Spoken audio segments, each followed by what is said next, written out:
We gotta go get something to eat, man. You hungry? Hey, yo, man. Damn, what's taking home so long, son? 50, calm down, man. You coming? Many men wish death upon me. Blood in my eye, dog, and I can't see. I'm trying to be what I'm destined to be, and trying to take my life away. I put up with me, my back on the wall, now you gon' see. Better watch how you talk when you talk about me, cause I'm coming for way many men. Many men wish death on me, Lord. I don't cry no more, don't look to the sky no more. Have mercy on me. Put money on my head, gone, get your refund. I ain't dead, I'm the diamond in the dirt that ain't been found. I'm the underground king, and I ain't been crowned.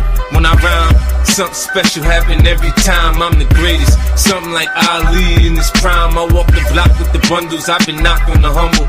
Swing the ox when I rumble, show you. Got a temper, go ahead, lose your head, turn your back on me. I walk around on my waist, chip on my shoulder top. This beef ain't no. Many men wish death upon me, Lord. I don't cry no more, don't look to the sky no more. Have mercy on me, have mercy on my soul. Somewhere my heart turned cold. Have mercy on many men. Sunny days wouldn't be special if it wasn't for rain. Joy wouldn't feel so good if it wasn't for pain. Death gotta be easy, cause life is hard. It'll leave you physically, mentally, and emotionally scarred. This is for my on the block, cigars, for the on lock, doing life behind bars. I don't see only God can judge me, cause I see things clear. Quickest to give my black 100 years. I'm like Paulie and Goodfellas, you can call me the Don. Like Malcolm by any means, with my in my palm. Slim switch sides on me, ride on me. I thought he was cool, why you want me to die, homie? Many men wish death upon me, Lord. I don't cry no more, don't look to the sky no more. Have mercy on me, have mercy on my soul. Somewhere my heart turned cold. Have mercy on many men. Many men wish death every night. I talk to God, but he don't say nothing back. I know he protected me, but I still stay with my nightmares. Keep pulling on me. Cypher said some done put a hex on me. The feds didn't know much. When Pop got, I got a kite from the pins that told me Tuck got knocked. I ain't gonna spell it out for you. No. All the time, are you illiterate? You can't read so, obviously you have the relationship with Brandon. How did those negotiations go? Why did you feel like you needed to trade up one pick? And how important is that fifth-year option to you guys? Yeah, the fifth-year option, definitely important. I think that was obviously a big reason, to trade up into the first round. Besides the player, we love Xavier. Everything he bought, not only as a person, but as a player, like his ability to attack the ball when it's in the air, his ability to run with it after the catch. He's just big, he's strong, he's physical. I think he has a lot of upside. So we wanted to take that opportunity to go get our guy. And that's what we felt. Sorry, when you looked at the way that the draft was shaping up, and we knew a lot of offensive players were taken, but a lot. Was there a point tonight where you may say, hey, we need to get in on this? That was there a change? Yeah, I think I think once the wideouts, were taken, Brian Thomas was taken, and then, I felt like there was going to be a little run on wideouts after that. And then Xavier Worthy got taken, and, we like some of those guys. And, with Xavier out there, we were just like, we don't want to put ourselves in a bad situation to where, we're not going to be able to get the guy that we want to get. He was our target. We really liked him, and we went and got him. Did you have a thought did you know where you thought Buffalo might do? I wasn't sure what they were going to do. I talked to Brandon before the draft, and, he just said, hey, like, if you have any interest in trading back and, trading out of your pick, give me a call. So obviously he gave me a call and, kind of took that opportunity to jump up there to 32 and get our guy. Dave, you kind of had to cover for Xavier a little bit this week. Did he let the cat, obviously kind of let the cat out of the bag? Were y'all that high on him all along? We loved him. I'm not going to sit here and lie about that for sure. But yeah, I meant what I said. There's a lot of guys that we were excited about at that area, 33, even late, in the first round. And I think it was just really cool for me with my first experience, really being in the draft room for the whole time, to see the process, really to see his patience and just like working through, seeing the guys starting to come off the board and just saying, not yet, and then in Dan Morgan fashion, there was daylight and he went bang and he hit the hole just like everyone has seen him do in his career. It was just amazing to see the patience of it and for it to all, come to us like this, to get the guy that we love. For us, it's this whole process has been about, let's get guys, not just great football players, but guys that really are us, our Panthers. And so this is just a memorable one for sure for us that we won't ever forget. Dave, schematically, how does he fit into what you want to do offensively? And is the fact that he's different than a lot of the body types you've got play into that? Oh, it's fantastic. Yeah, Darren. I mean, that's a great point you make right there. Just our offense, the versatility of how we use our players, just going back to last year in Tampa, even before in Seattle, but just the versatility is huge for us. So when you get a guy who can really run, a guy who can high point the ball, a guy that can carry it, you can give him the ball different ways, short, he just brings a lot of versatility. Now, with that being said, he's got a long way to go. He's got to learn our stuff. He's got to, figure out the system and find out how he fits into the whole thing, not just the pass game, but the run game as well. So just speaking to that, I think I'm really excited to bring his talents to our offense. And at the same time, I'm sure he knows too, he's got a lot of work in front of him. Dave, you've been around obviously a while. Did he remind you anybody when you're watching him on film? I really don't want to make any, comparisons. I think I do think he's a unique guy. He's big, he's strong, fast, physical. He just had a lot of things that we loved. And then bringing him in here for his 30 visit, just kind of sitting with him. We were sitting in the draft room with him, me and Dave, and some of the scouts, and just to kind of talk to him and feel his passion for the game, his love for the game. It just really made you love him even more. So we're just really happy to have him. We saw a little bit of the reaction on TV, but what was that first conversation like with him when you guys told him? I'm still jacked up about it.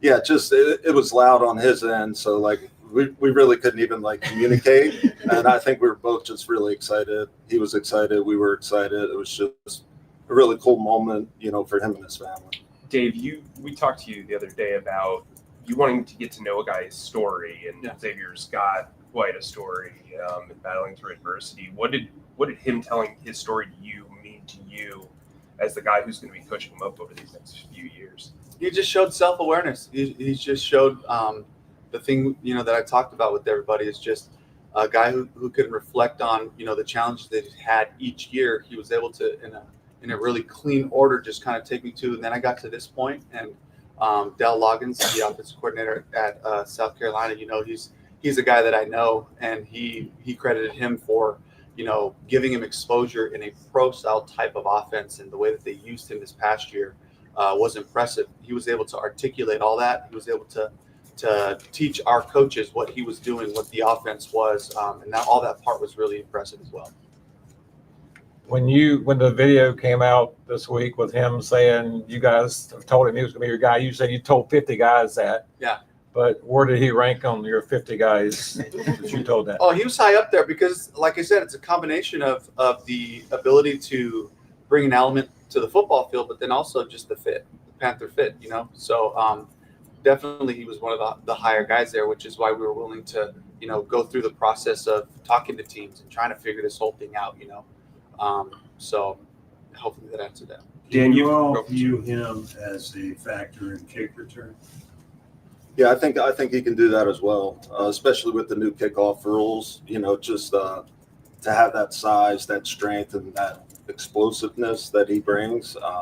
I think he's going to be really, really good at that as well. Was that piece of it, did that sort of just enhance his profile, as you said, with the new rules? I think it's just receiver first. I mean, that just kind of blows you away when you turn the tape on and you see that physical, specimen, just going, attacking the ball in the air, taking a short pass, turning it into, a long gain.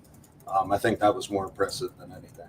When Brandon moved right ahead of you and you knew they were kind of in the market for a wide receiver too, did you start to, when did that conversation start? Did you start to wonder, this is kind of by design from him to going what you needed? Yeah, I think like everybody's boards are different. So but being paranoid, you're sitting there, you really like guys, you kind of target guys.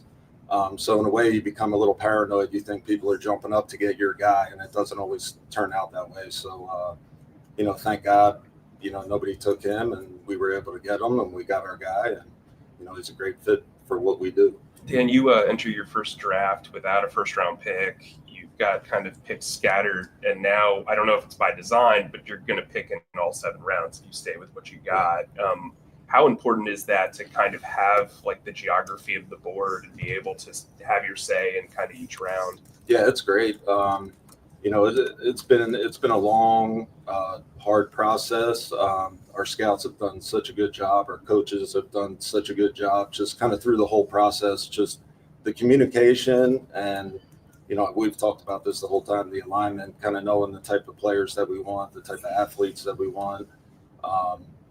So I think getting a guy like Xavier, I think it just like really shows, the togetherness that we all see things the same way, and we got the guy that we targeted. Were you getting calls at getting dogs? Yeah. Does this fit in that category? Yeah, I'd say so. He's definitely has that about him. You'll get around him. He's a great young man. But he's you can tell he's got that dog in him, that look in his eye. And I think he's, not only a special player, but a special person too. So, but yeah, he definitely has that dog mentality. Dave, are you comfortable with the how the wide receiver room is shaping up now? Absolutely. I mean, I've loved just working with the guys we had for the last 3 weeks, and being able to kind of envision how we would utilize the different talents in the room.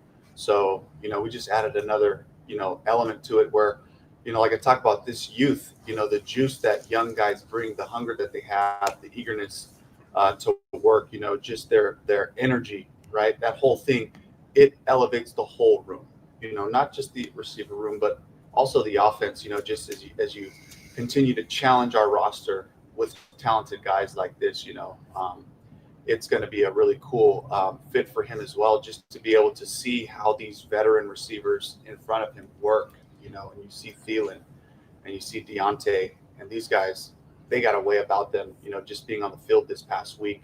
Xavier is going to really benefit from being around that group. We'll go a couple more. Were you getting calls already for 33 or? Yeah, I think definitely getting some teams sniffing around, just kind of wondering what we're thinking. 33 and 39, we were getting some calls. So I venture to say that we'll probably get some calls on 39 tomorrow. This was a heavy offensive first round, so a lot of defensive talent fell to day 2 already. When you guys look at the board, how comfortable do you feel like you can attack a lot of the spots? Maybe not necessarily on defense, but in general of what you want to hit going forward. I think there's a lot of players that we like still on board. So obviously that's a really good thing, and to be able to keep pick 39 and still have 65, 101, and then the 2 5s and our 7. So I think we're set up pretty good for the rest of the draft, and I'm excited to kind of see who's going to be there and who we're going to be able to take at 39. Dave,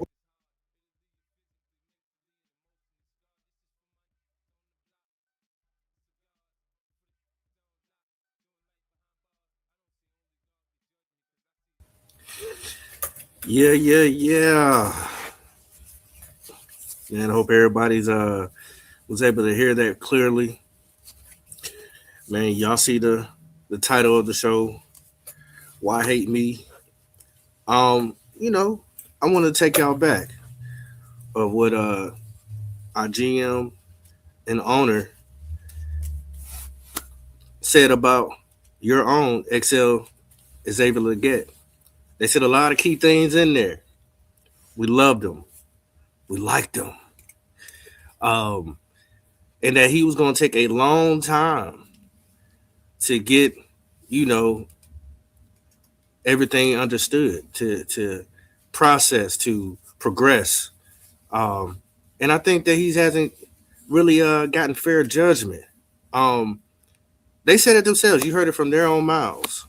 The reason why they went and got him when they did and to explore the 5th-year option, because they knew he was raw. And I think people forgot exactly how we got to where we got to. So have no fear, we're here. Twan is here too as well. I'm sure he's gonna pull up in a second. There you go. And I just wanted to put out a reminder. We wanted to put out a reminder. What's that? What has been going on? And yes, Nervaj, we are always late. You're right. We had some things going on, and yeah, that's what kind of postponed us a little bit. So we're here to break down some things, and not to drive a narrative, but just to say, hey, maybe we should have some more patience. But since we heard from the GM and the owner, well, before we get to that, let me holler at Twan. Twan, how you doing today, man? Good, man. What's going on with you, man? First ever popping show on the 704 Charlotte Bound show. I'm hyped, bro. Let's go. Yeah, man. You know, we're just trying to do a little something. I know a lot of people are gonna be talking about the Super Bowl and this, that, and other, but I thought this was a player that, you know, I've heard certain people say they let him down. They had high hopes about him. This, that, and other. I understand. You know, he got picked in the first round. You have expectations, as you should. But at the same time, you got to know who you should point the finger at. Are we pointing the fingers at the right person? I don't know. That's something we're going to have to break down and discuss. That's what we're here for. But before we do that, you know, let's holler at the people in the chat. You know, I already hollered at Nervaj. Nervaj is in the building. We got Relax. I see you. Red. I see you. And man, I hope more people come through and you know, chop it up with us. We'll drop the link for people to, you know what I'm saying, to give their opinions and things of that nature. You know what I'm saying? Hey, I'm just sitting here just to try to throw some evidence out there just to see how y'all feel. And maybe y'all perspective may change about Excel. I'm going to say right off the gate, I'm not off the Excel train quite yet. I'm not. I have my reasons, and maybe I can, you know what I'm saying, showcase that. Would you able to get that, Twan? Oh, you talking about the clips? Yeah. Yeah, I don't. Did you send them directly to me in the Discord, Yeah, or just yeah. in the general Discord? No, directly to you. All right, so let me look that up.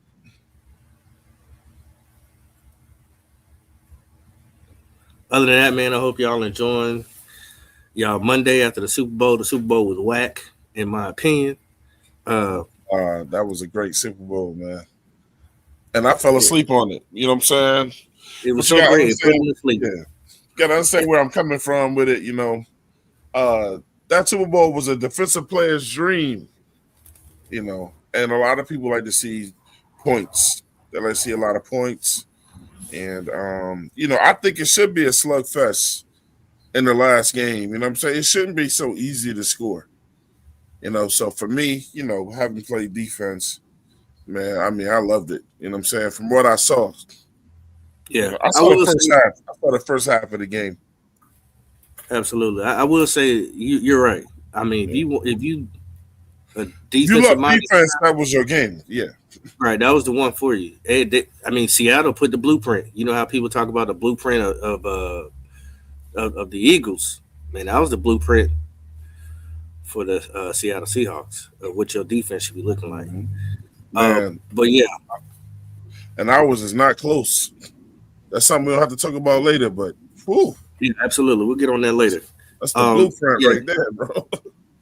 I guess you could say this is the blueprint of Excel so far.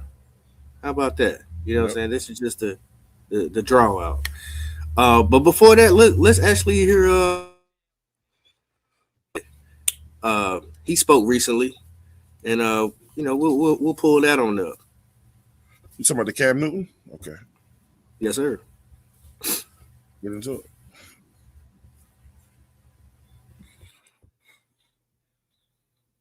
Poppin', welcome to 4th and 1. Hey. Where we always got it done. Hey. I say now, welcome. Hey, yo, peep this, man. Welcome to another segment of 4th and 1 here at Super Bowl 60. Man, this one is really interesting because we got a Carolina Panther, Xavier Legette. An individual that we got to get some straight. Yes, Lord. The last couple of games, or the last game that we went to, there was a horse in it. Mr. Poppin, I have not seen this, but it's looking like judging by the title, it's looking like it's gonna be like that. Well, I'm gonna tell you this, Twan. Yeah. And within these first 2 minutes, they're gonna prove how easily people hate this man. Okay. Yeah. You know, and before we start too, man, one of the things with Legette that I've often said though, I'm not out on Legette either, but everybody knows who I'm out on, but they're not gonna get rid of the quarterback before they get rid of a wide receiver. I just don't think Legette is the best match for Bryce. You know, I think he deserves a better quarterback. So, you know, that's the tough and the thin line with what we're dealing with right here. So when people want to throw the dirt on Legette, you know what I'm saying? It's just like we've talked about it. I mean, look, Bryce don't deliver a lot of great balls to him. You know what I'm saying? I don't think they've got enough plays designed for XL. You know, and that falls on the coach. But I'm listening to this. Let it play out. Yeah. Chariot right outside the stadium. That was you? No, man, that wasn't me. Them folk and they tried to carry me on the media, talking about that was me on the horse. That wasn't me. That wasn't you riding to the game. No, I'm in the stadium trying to focus on the game. You riding in there. They pushing it up. Man, that wasn't me. Yeah. Man, listen. Damn, I thought it was him too going in there. Right. So think about that. Your own people is trying to throw you underneath the bus. Say, look at XL dumb self out here riding the horse in the stadium like he did something this year. The nerve of him. Yeah. Well, he's telling you right here, I'm not that incoherent. Why would I do that instead of me being on the football field preparing for the biggest game I've ever played in my life when it comes to the NFL? But we don't care about that. What we want to do is slander you and put you down when the man in there in the building trying to get right. Ain't that crazy? That's crazy. That's social media for you, though. In a serious note, I challenged you before the season, right? I challenged Bryce before the season. You passed the eye test. You have all the factors where we say he got it. Yes, Lord. On paper, we don't see it. Yeah. For you, how do you get to a position where you know that you are at a spot where you are now proving people to be witnesses of what you have been invested in as the picks, the size, speed, strength, all the above? Yes, sir, man. What I think I just got to get meaningful opportunities. You know what I'm saying? I think a couple of the targets that I was getting wasn't really meaningful. It wasn't really too much that I'm able to do with them. So I think this offseason, I got to focus on me, to go back and look at the things that I did and try to see what more can I do, and just put everything together. I think Coach Canales and all, like everybody, the Panther organization got a plan for me. I feel like we're just trying to work everything out right now. And I think at the end of the day, when it comes to an end, it's gonna work out for me. This is the pause right there, Twan, that I would want to have with. I wanted to pause it too, anyway, right there at that spot. Now, what did you pick up from what he said? Now you said you like when people go on the media, and tell. Did you hear any fluff in that? No fluff at all. But two things I picked up on that, guys, that you guys got it. Sometimes you gotta conclude things by what you don't hear. You know what I'm saying? You gotta read between the lines. So if that man is saying now that they got a plan for him, then that means, Pop, they didn't have a plan for him before. Bingo. In order for you to say, I think, or they got a plan for me coming next year, you know, it doesn't need to be said that they didn't have a plan for him before. It also means that, they never considered him. They never considered him at all. They never thought what happens is they got the brand new shiny toy. Who's the brand new shiny toy? The brand new shiny toy is Tedroy McMillan.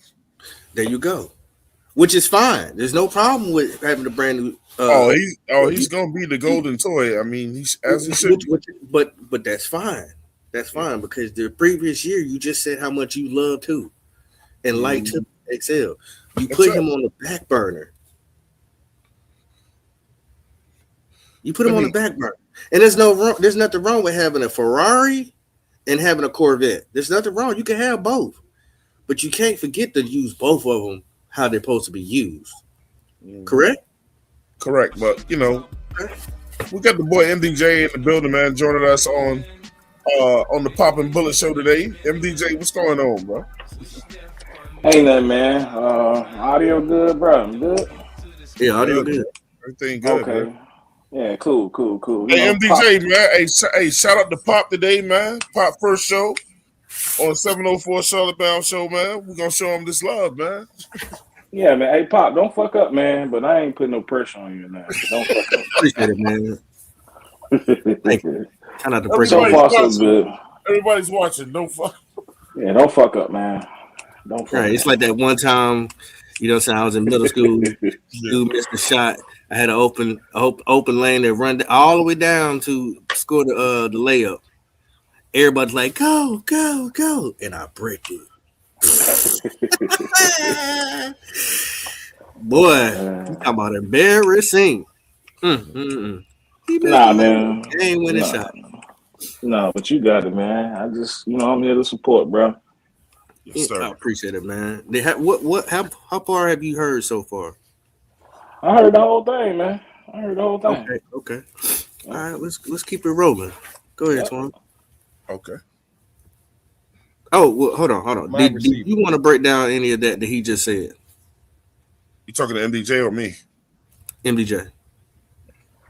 That right there, no. I'm cool on that. Cam give my man the game. I have seen this full interview already, so Yeah, I have. This is my first time. Yeah. Okay, cool. Y'all I'm not gonna spoil it for Twan. How did you think about social media trying to say, "Oh yeah, that was XL riding on that horse in the stadium"? Yeah, I did. They were talking about the playoff game, right? Right. Yeah. Yeah, I mean, even if he did, I mean, I don't see a problem with it if it was him or if it wasn't. I mean, it was an exciting day for the city, man, for the fans. So why not? You know what I'm saying? Why not?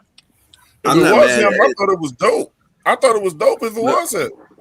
But we talking about us three. We forget us three. I really want to hear your opinion about how social media turned that into a negative thing. Man, that's what social media do, bro. But it is, but I do understand it too, because I mean, it's like, it's what have you done for me lately? You know what I'm saying? So that's just what it is. Like, yeah. If he did that a year ago, it wouldn't have been a problem. You know what I'm saying? When we drafted him, we was in love with him. So I mean, I get it though. Trust me, I definitely get it. I feel the same way a little bit. Yeah, what MDJ said is like, check. It's all about the timing, man. Like if he did it, well, we found out just now that wasn't him anyway.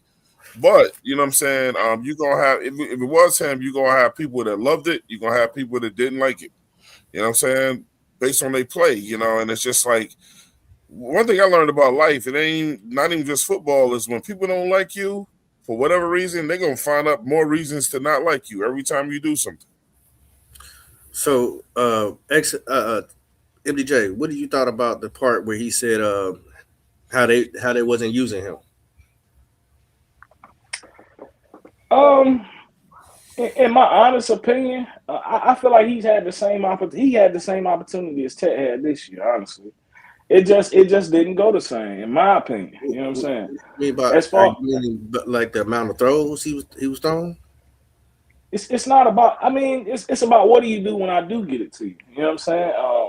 Like, let's be honest. If he made more plays, he would get more opportunities. When Ted was getting the ball early, he looked like a guy. He was making plays. So I don't have a problem with that part per se.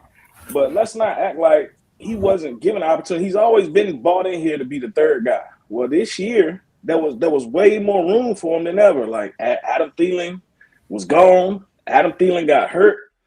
Renfro stayed beat up. He had plenty of opportunity, in my opinion. It's just it didn't go his way. You shouldn't have to force feed anybody for him to eat. Like, we're gonna give you, go out here and get it. That's how I look at it. Did we force feed anybody on the team?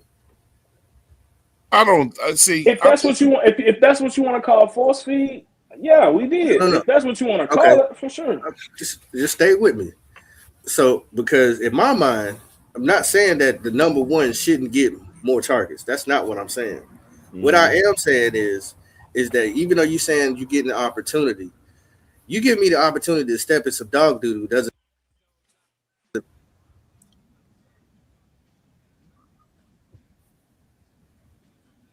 Because there's nothing I could do with it.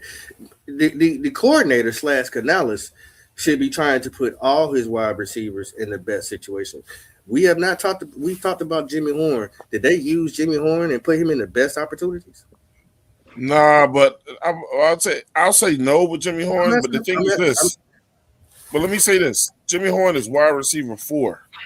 That's the last thing we should be thinking about. It doesn't matter where he's at. Number 1, 2, 3, 4. Get off of that part. That's going on. That's where y'all stuck at. You're stuck on 1s and 4s. If you're on the field, you should be put in the best possibility as a coordinator or whoever calling the plays. It's not about what number you are. You on the team. You're a starter.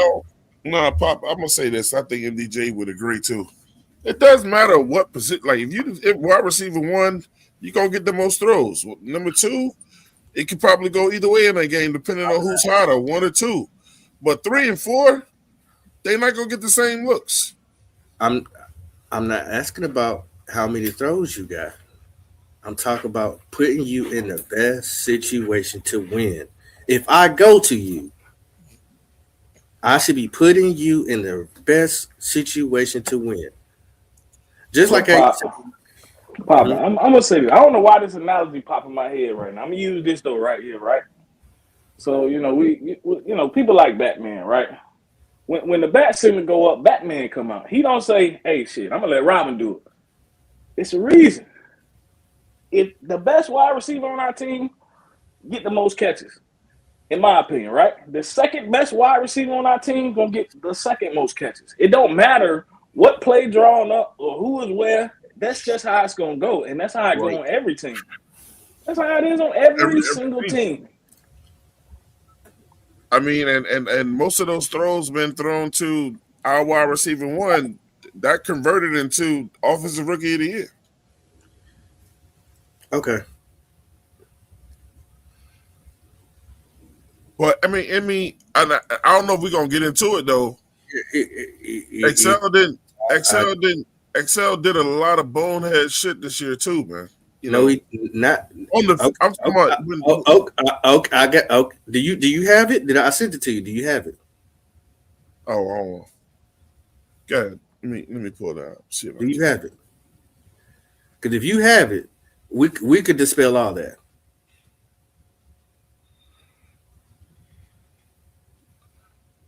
I don't know how to pull something up that's been sent directly to me on Discord. So, well, can't you go into Discord and log into that and then just pull it up on here?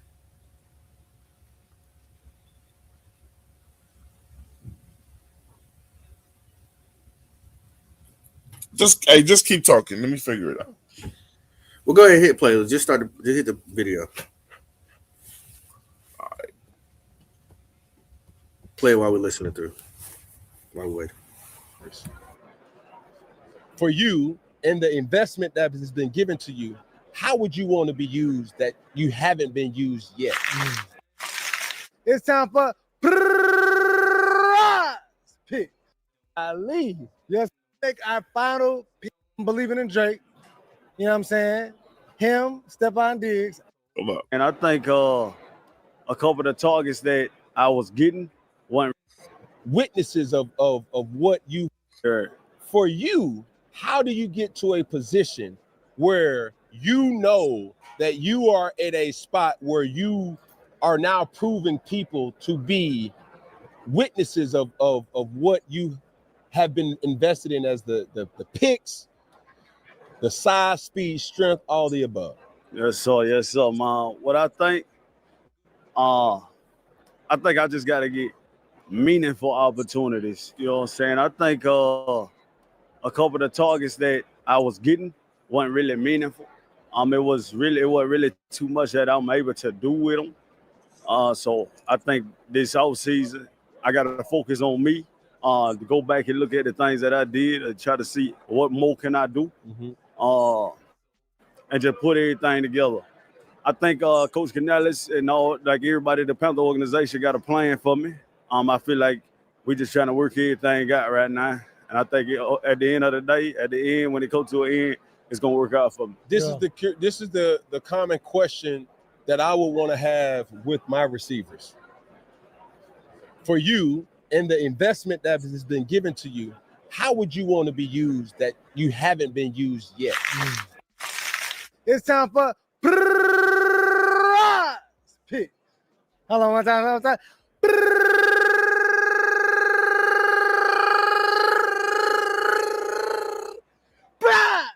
Golly. Yes, sir.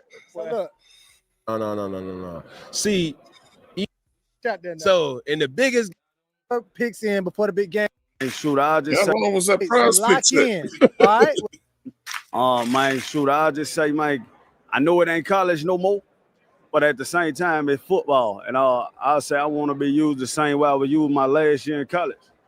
They was giving me opportunities to make them deep balls. They were giving me deep balls. They were giving me them choice routes. They were giving me a lot of things to put me in position to be in the driver's seat. Yes, sir. Yes, sir. So I'll say if I could just get back to that, then I think everything will be smooth. Yeah. I give you. All right, so can I stop you right there, Pop?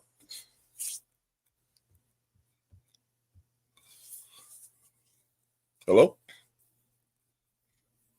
Yes, sir. Go ahead. All right, so look, one thing I want to say about what he just said right there is this.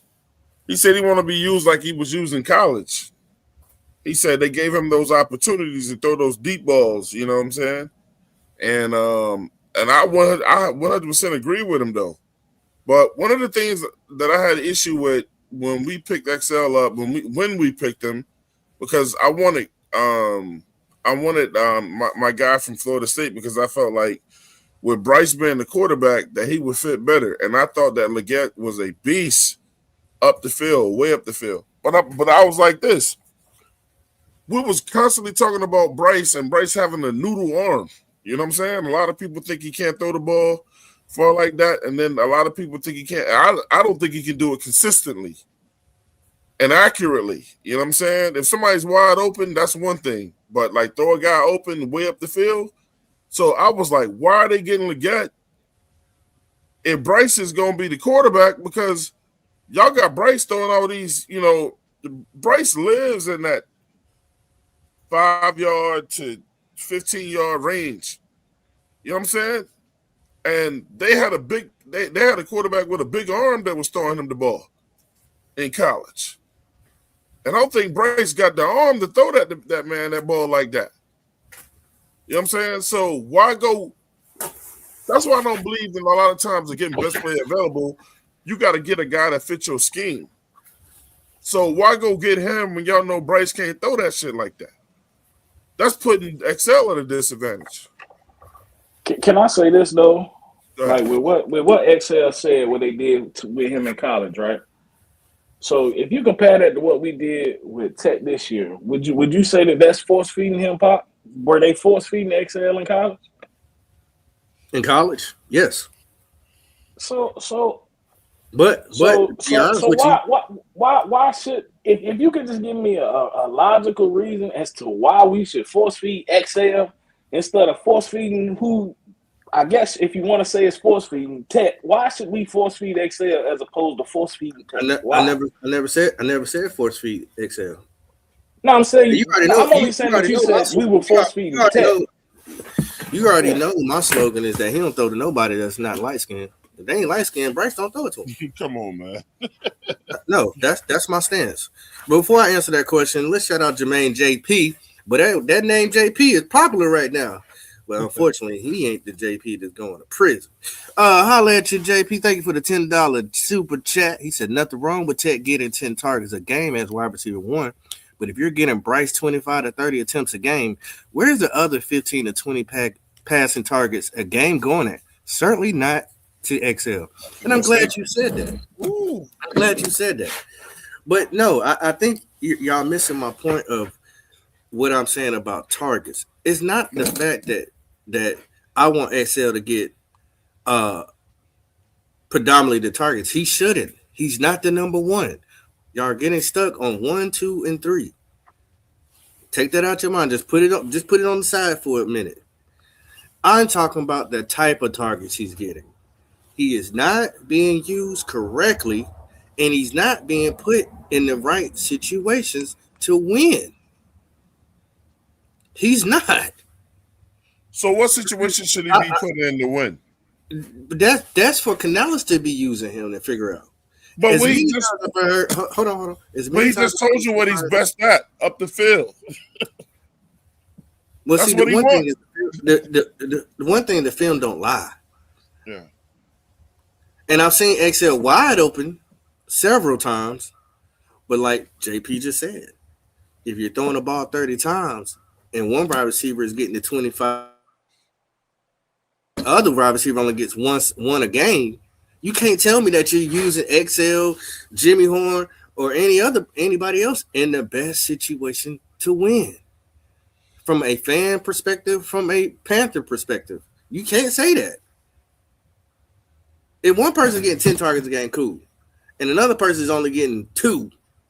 Come on, guys. Like, then it's the organization fault. Don't blame XL. Blame the organization. Blame the coach. Because he's not using him correctly. It's not XL's fault that we picked him, right? It ain't his fault. Okay, he went where he went because we picked him. We wanted him, right? They picked him. But I'm not even on the fact that you saying when I was saying force feeding, I was going off what you said about Tech. But it's like, why are we comparing XL to Tech anyway? You should be comparing him to somebody that I feel like he equal to. Just compare him to another receiver, and you'll see his targets is fine in my opinion. But you compare him to a number one receiver, he ain't a number one receiver. I'm not comparing him to anybody. I'm just bringing it up because everybody talks about T-Mac. I'm not comparing them anybody. I'm comparing XL to XL. I'm saying how XL doesn't get the opportunities, great opportunities, when he's given opportunities. I'm saying that Canales is not using him correctly or using him as a weapon in the way he should be using him as a weapon. I don't care about what T-Mac do because T-Mac gonna be good. We got, but it seems like Canales can only focus on one receiver every year. He force fed every. He put what's his name in the great Thielen in great situations to win. This year he puts T-Mac in great situations, but it seems like he can't get 2 or 3 wide receivers in those same situations to win. I don't care about amount of targets. I'm talking about winning, opportunities to win. He doesn't scheme up nobody else. I feel like when Jalen Coco was catching those passes in the playoff game, those were opportunities for us to win the game, right? He made the play. Versus when XL have give us an opportunity to win a game, something might happen. It's been first downs that we throw the ball to XL and he out of bounds. We about to punt. So that's an opportunity to possibly win the game. When we played the Eagles. He had an opportunity to win the game. He dropped the ball, so they just don't trust him. So I feel like those opportunities, he had plenty of opportunities. It might not be the ones that you or anybody who, might actually want, but he's had opportunities to make plays, and it's times where he failed as well. So the quarterback has pretty much your career in your hand. You know, XL only had 2 drops this year, right? I mean, that's good. I'm glad he only had 2 drops. That's amazing. But There's nothing wrong with that. So you can't say I distrust you after he being on his second year. He only had 2 drops this year. Oh, I don't trust you. Pop, how many times did he get the ball and his foot was out of bounds? Y'all go. That don't count as a drop. You do get that, right? So when he catch the ball and his feet is out of bounds or he ain't watching the sideline, it's not gonna count as a drop, but it's still on him. I get that. That's why we start off the show the way we did, because the GM and the coach said it was going to be a long time for him to get it together, that he was raw. So nobody should be expecting like he should be, this, that, and other. Nobody's expecting that. What I'm saying is when people are already out on him for a quarterback who doesn't give him the opportunity anyway, barely. And if you're only holding grudges from what he did his first year, XL and T Mac had the same amount of drops. So this is why I call bullshit on damn Morgan. But T Mac had. I'm almost finished. T Mac had 60 more targets thrown at him this year compared to 60 more targets his rookie year than XL had his first year. XL had 80 targets thrown at him. T Mac had 160. He gets open, but listen. He was not always open. The shit I can't stand with Dan Morgan and Canales though with that interview was this. You and I both know that shit was a lot of fluff. When any guys coming in, they gonna say all good things though, right? But let me tell you where they fucked up in that interview, and it's something you just said. When Canales was like, it's going to take a minute, blah, blah, blah. Why are you picking him in the first round then? People don't pick projects in the first round.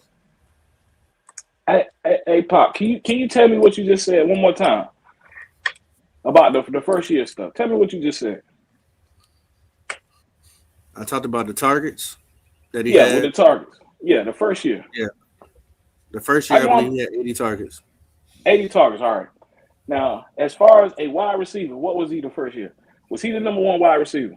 Nope. No, he wasn't. He was the number what? He was supposed to be the 3. Right, but he was really the number 2, right? Because we got rid of Deontay Johnson. Well, he eventually had to move that because they were going to slowly bring him along because you had Thielen and Deontay Johnson. Remember? But what I'm saying, if he was a number 2 and got 80 targets, is that not suffice for a number 2 wide receiver? He only got that many targets because Deontay Johnson got traded or let go. But otherwise, he wouldn't. Who else has got 80 targets? Was 80 targets a good number for him the first year? Yes? No? Maybe so? I'm asking you. I'm not worried about. You don't want to answer the question, Pop. You say you don't want to answer, bro. I'm just asking. Yes. 80 targets is enough targets. So if he'd have got that this year, you would have been satisfied. If all the 80 targets are 5-yard outs, no. Yeah. if he'd have got 80 targets this year, would you 80 targets, 5 yards out. You think that's a good number? You think that I'm not worried about the targets. Is what y'all missing. What I'm saying is how you're using him. How they use him the first year? Was it you cool with how they use him the first year? Okay. It's a reason you don't want to answer the question, Pop. And as long as you acknowledge that, what's the question? What's the question? But there's a reason why you don't want to answer. No. What's the question? Say it one more time. How they used him the first year? Were you cool with that? You said how they used him this year. Was I cool with that? Is that what the first year? No, his first year, because you was comparing his first year to Ted McMillan's first year. when you said something about the I think Tigers. I think they were a little bit more creative with him last year than they was this year. And there's a reason for that, right? I mean, my reason may not be your reason. My reason Yeah, is the quarterback. Well, last year, the offensive coordinator. Bryce Young I still was complaining about how year they was using him. this year. But I was still complaining about how they was using him last year. Nothing I'm saying is different than what I'm saying this year from that last year. You're not using him correctly.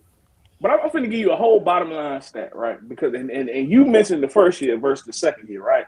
Well, that first year, we lost a lot that first year, and we seem to win more this year, and we use him less. That tell you something too. That tell you a lot right there. Period. We used him less this year, and we were better this year. That's why Canales did what he did. The whole wide receiver, the passing game was better this year than last year, and we use him less. To me, that tells a story right there. I don't care what a number say. A number is a number. But when you go to the flat line of wins and losses and cut everything else out, we were more in the green this year than last year. And he got way more opportunity last year. You expect better, right? Every year, right? Every year you expect better. Yeah, right. I do. If it go how it's supposed to go, it should be better every year. Okay, so I expected better from my quarterback throwing to his wide receivers because our quarterback ain't did well, period, since he's been here. So regardless if it was whoever, I think they used Jalen Coker in a great way, and I feel like they used T-Mac in a great way. But I mean, every year since Bryce been here, we've only had one time we only had one wide receiver getting 1,000 yards. No other wide receiver gets over 800 yards. I think y'all skipped over what I said though, or I don't know. I'm gonna say it again though to repeat it. If Canales said that XL was a project, then who drafts projects in the first round? And then they traded up to get him. No, see, I agree. I agree with the statement. I don't think there was a bunch of bullshit that came out of Canales' mouth. Hey, you know, I mean, people don't draft projects in the first round. You're supposed to hit the ground running. So either Canales was trying to, and I hate when people do that shit. Like they try to get ahead of it and be like, well, if he turns out not to be good, then I told y'all that he was going to take a minute.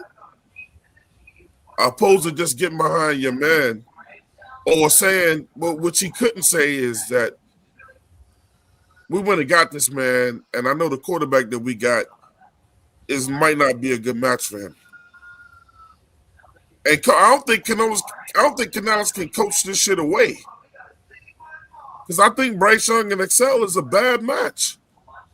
I think XL could be a 2 on a lot of teams with quarterbacks that can air that bitch out. Because I think he thinks if I catch the ball deep, then they're not gonna be able to catch me. You know what I'm saying? I'm gonna keep going to the end zone because he a fast motherfucker. But Bryce is so fucking incompetent with a lot of things that he does. You know what I'm saying? Then look, man, Ted Roy made Bryce Young look good. Bryce didn't make Ted look good. And the people that love Bryce Young gonna roll with that shit. They're gonna be like, well, Bryce ain't the problem because your boy got Offensive Rookie of the Year and blah, blah. And that goes back to what Pop said. Pop feels like, man, he got force fed. And you know, he did get force fed, which is fine. But I mean, at the end of the saw day, a lot of times when XL was wide open and other wide receivers was wide open. But I know quarterbacks gonna always go to their favorite target, bro. That's number one. I mean, I think that's what MDJ was saying as well. You know, I don't think Bryce goes through progressions. And if he does, he's going to be looking for XL last, bro.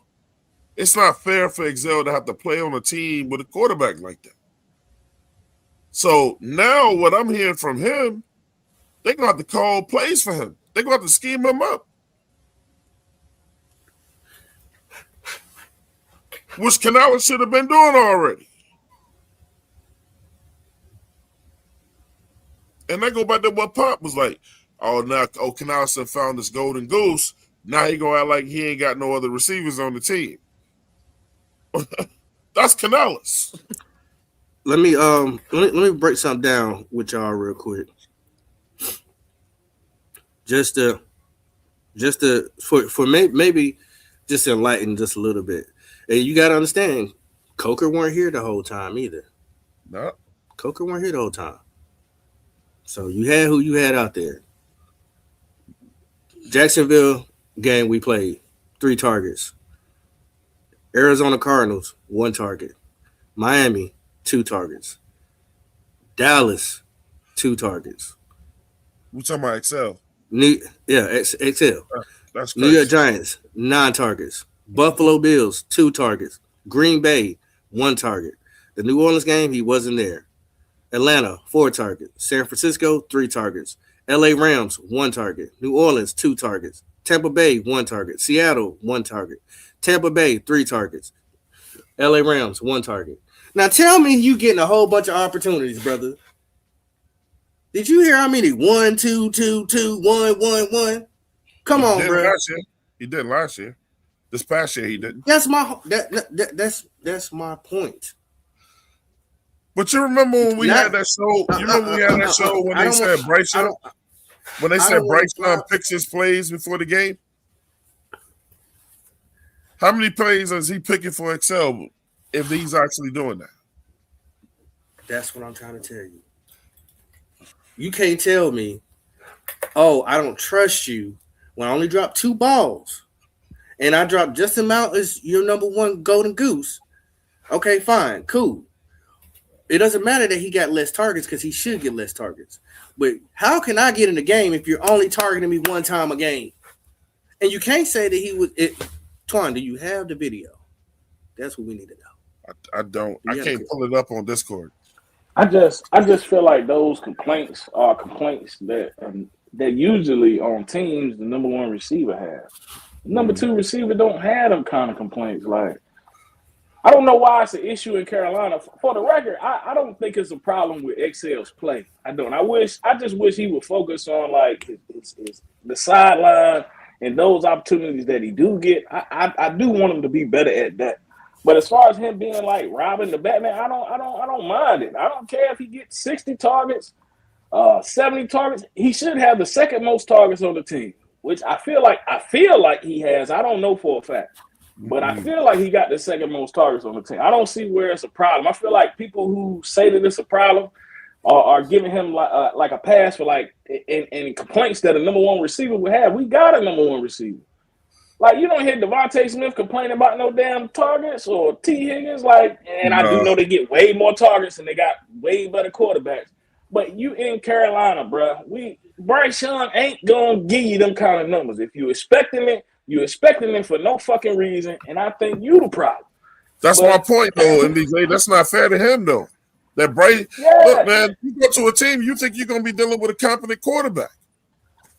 So when all these people keep right online and saying, man, Bryce can make every throw, whatever, that's bullshit. These receivers just they can't say it. But now it seems as though XL has gotten so upset that he like, look, I'm ready to fucking talk now.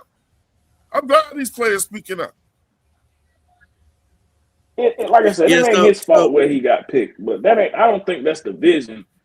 That's not the team that we have. Like, to say we're going to have two, even if we could, right? We probably could with a different quarterback. I understand that. But as far as like what we got right now, I don't think it's a problem with his targets. I don't. And I do think he could use more meaningful targets, as what he said. But before he get that, he got to work on some of that simple shit. And that's just the truth.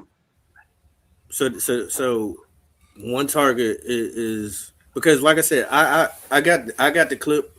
The clips, I wasn't able, somehow we're not able to pull it up. And I got every throw that was thrown, every target that was thrown to XL. That includes all them dead balls he was getting in the dirt. See, there's a difference between targets and good ball. You could be targeted all day, but if it's not catchable, then you're losing your breath. You could say he got targeted 63 times. How many of them were catchable? And that was what I was going to prove today to show everybody that it ain't XL. They were throwing him ducks. What did you get? I get what you're saying, but subconsciously, I don't think that this motherfucker we got at quarterback would be like, I'm finna throw the tech. Let me make sure this shit on point. And it don't be, but I'm just saying, let's just make sure it's on point. Damn, XL open. Let me fuck this one up. Man, he ain't doing that, man. I'm not saying he doing. Man ain't doing that. I'm not saying that he's doing it on purpose. I'm saying he doesn't consistently get great catchable balls. Period. But what I told you earlier was it just his luck. He throw Teteroy some bad balls too. That's why I said earlier. He do. Tep make Bryce look good. It ain't the other way around because he hide a lot of Bryce's mistakes. When Bryce be throwing some dumb shit, and he just happens to catch it.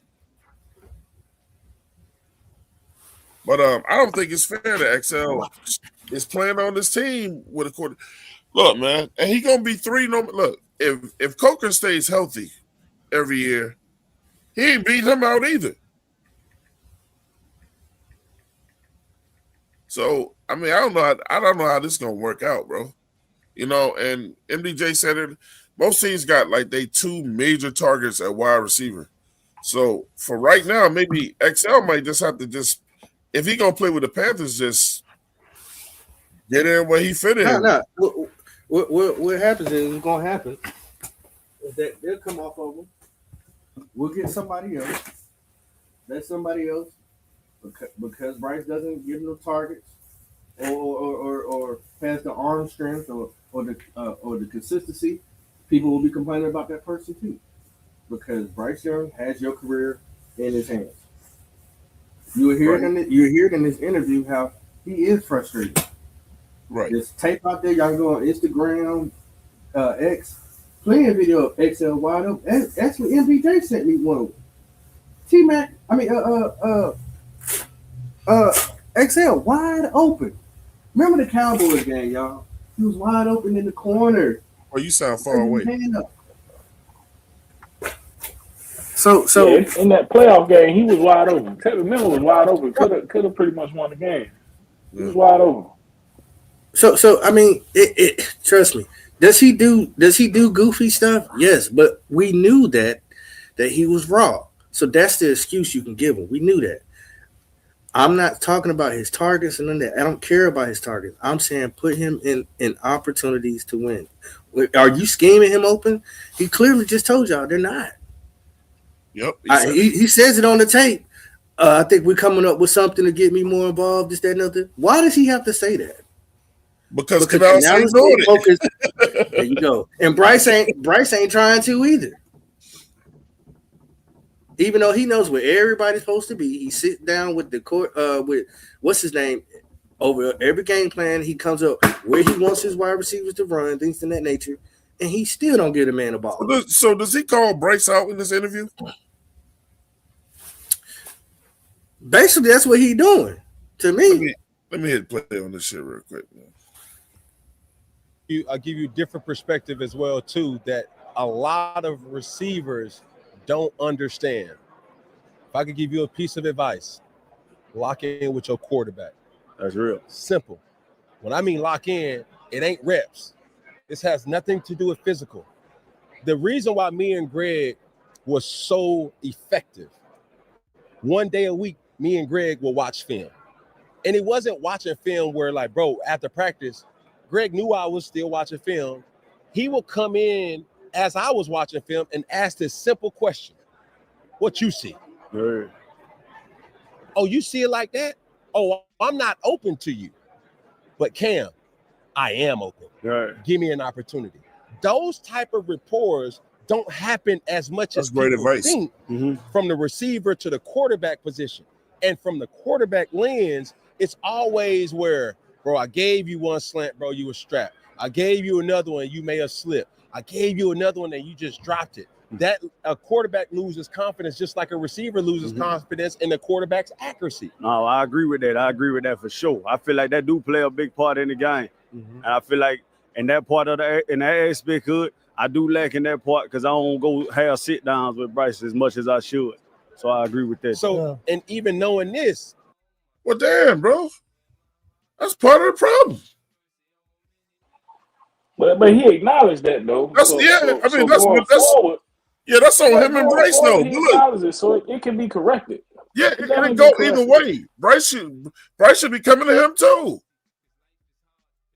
They got to lock in with each other. I thought Cam just gave perfect advice. If I would change one thing, Bryce got to lock in with him too.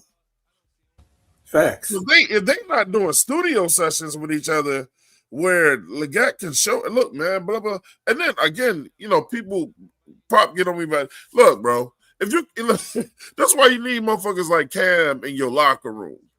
You know what I'm saying? Because if your bum ass coach don't already have y'all doing that, then what does that say about Canales? Man, he got a coach. He's not a babysitter, man. Coach don't. You mean to tell me Canales ain't got these motherfuckers together and say y'all need to watch film together?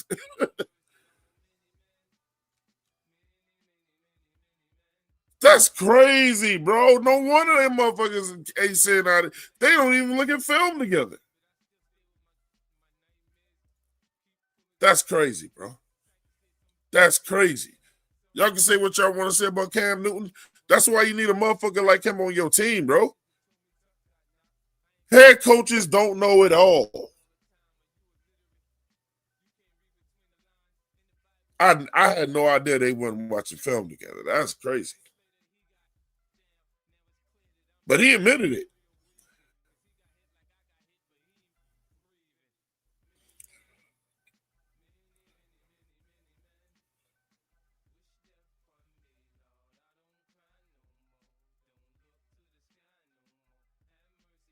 So here's some of the comments popped in the chat, man. JP said we have to get out of force feeding wide receivers, period, though. We did the same thing for Thielen. Thielen was catching the motherfuckers, though. 96 Roadmaster, what up? He said XL be wide open and Bryce don't look that way. Because sometimes he ain't trying to. Shout out to Jay Issue in the building. What's up, Jay? He said, we go on air and express your feelings. Have you, XL, not been doing that with your coach and your quarterbacks? That's a great question. I just said it.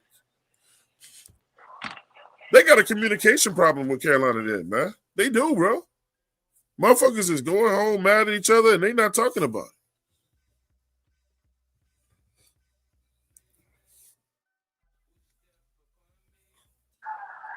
it. Hey, Twan. Mm-hmm. Like if you look at the comments you got up there now, they kind of go with that though. Like what Jay was saying, bro. That's what I'm saying. Like, I mean, why? I don't understand why he's comfortable doing it with Cam. He should be more comfortable doing it with Bryce anyway. It ain't like Bryce gonna give him no pushback. You see that in his personality. Bryce ain't gonna give him too much damn pushback. You know what I'm saying? Yeah, he might just ride with him. You know what I'm saying? So it's definitely fixable, in my opinion. You farting, bro. MDJ. Yo, you got the frog sound shit. Hold on, let me leave, man. It's really the stream, man. I got you. I'm just leaving. Okay. Hey, Pop, this your show, man. You can't go no damn way.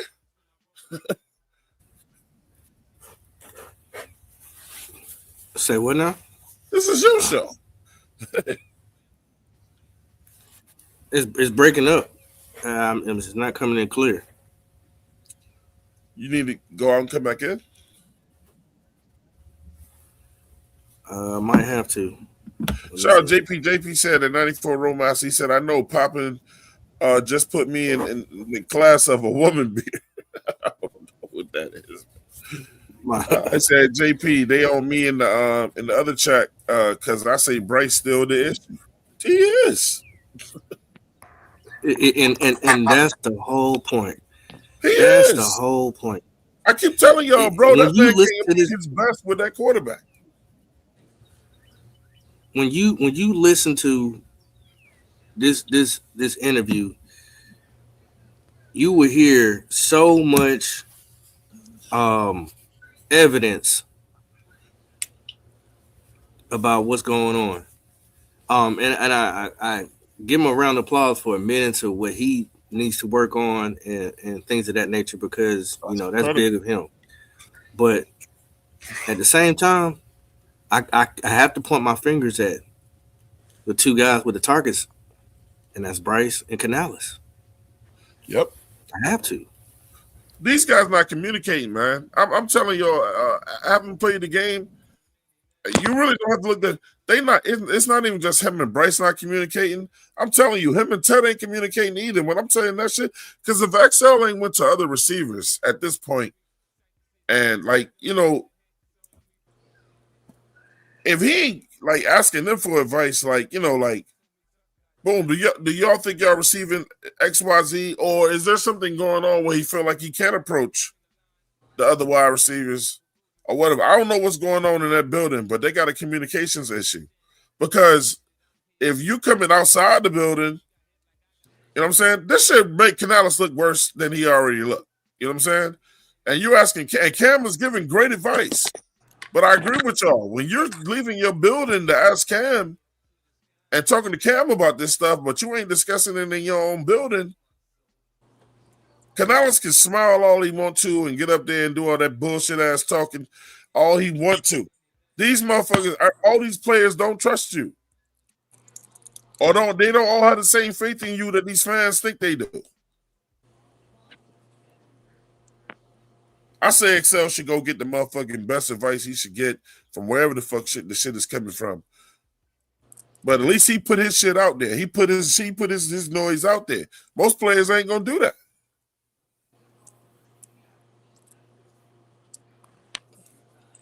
They got some comments for y'all in the chat, man. JP said NDJ, XL's targets aren't fine when 28 of the 64 targets are uncatchable. I mean, I get a chance to respond to the comments too, though, right? Yeah. Yeah, like once again, it's to me, it's one of them stats to me that's just it's useless, right? Because 28 of them targets uncatchable. You could go look at half of Bryce throws and say that same fucking thing, so it don't mean nothing. But I sent JP a similar stat in the Discord, and he told me the shit don't matter.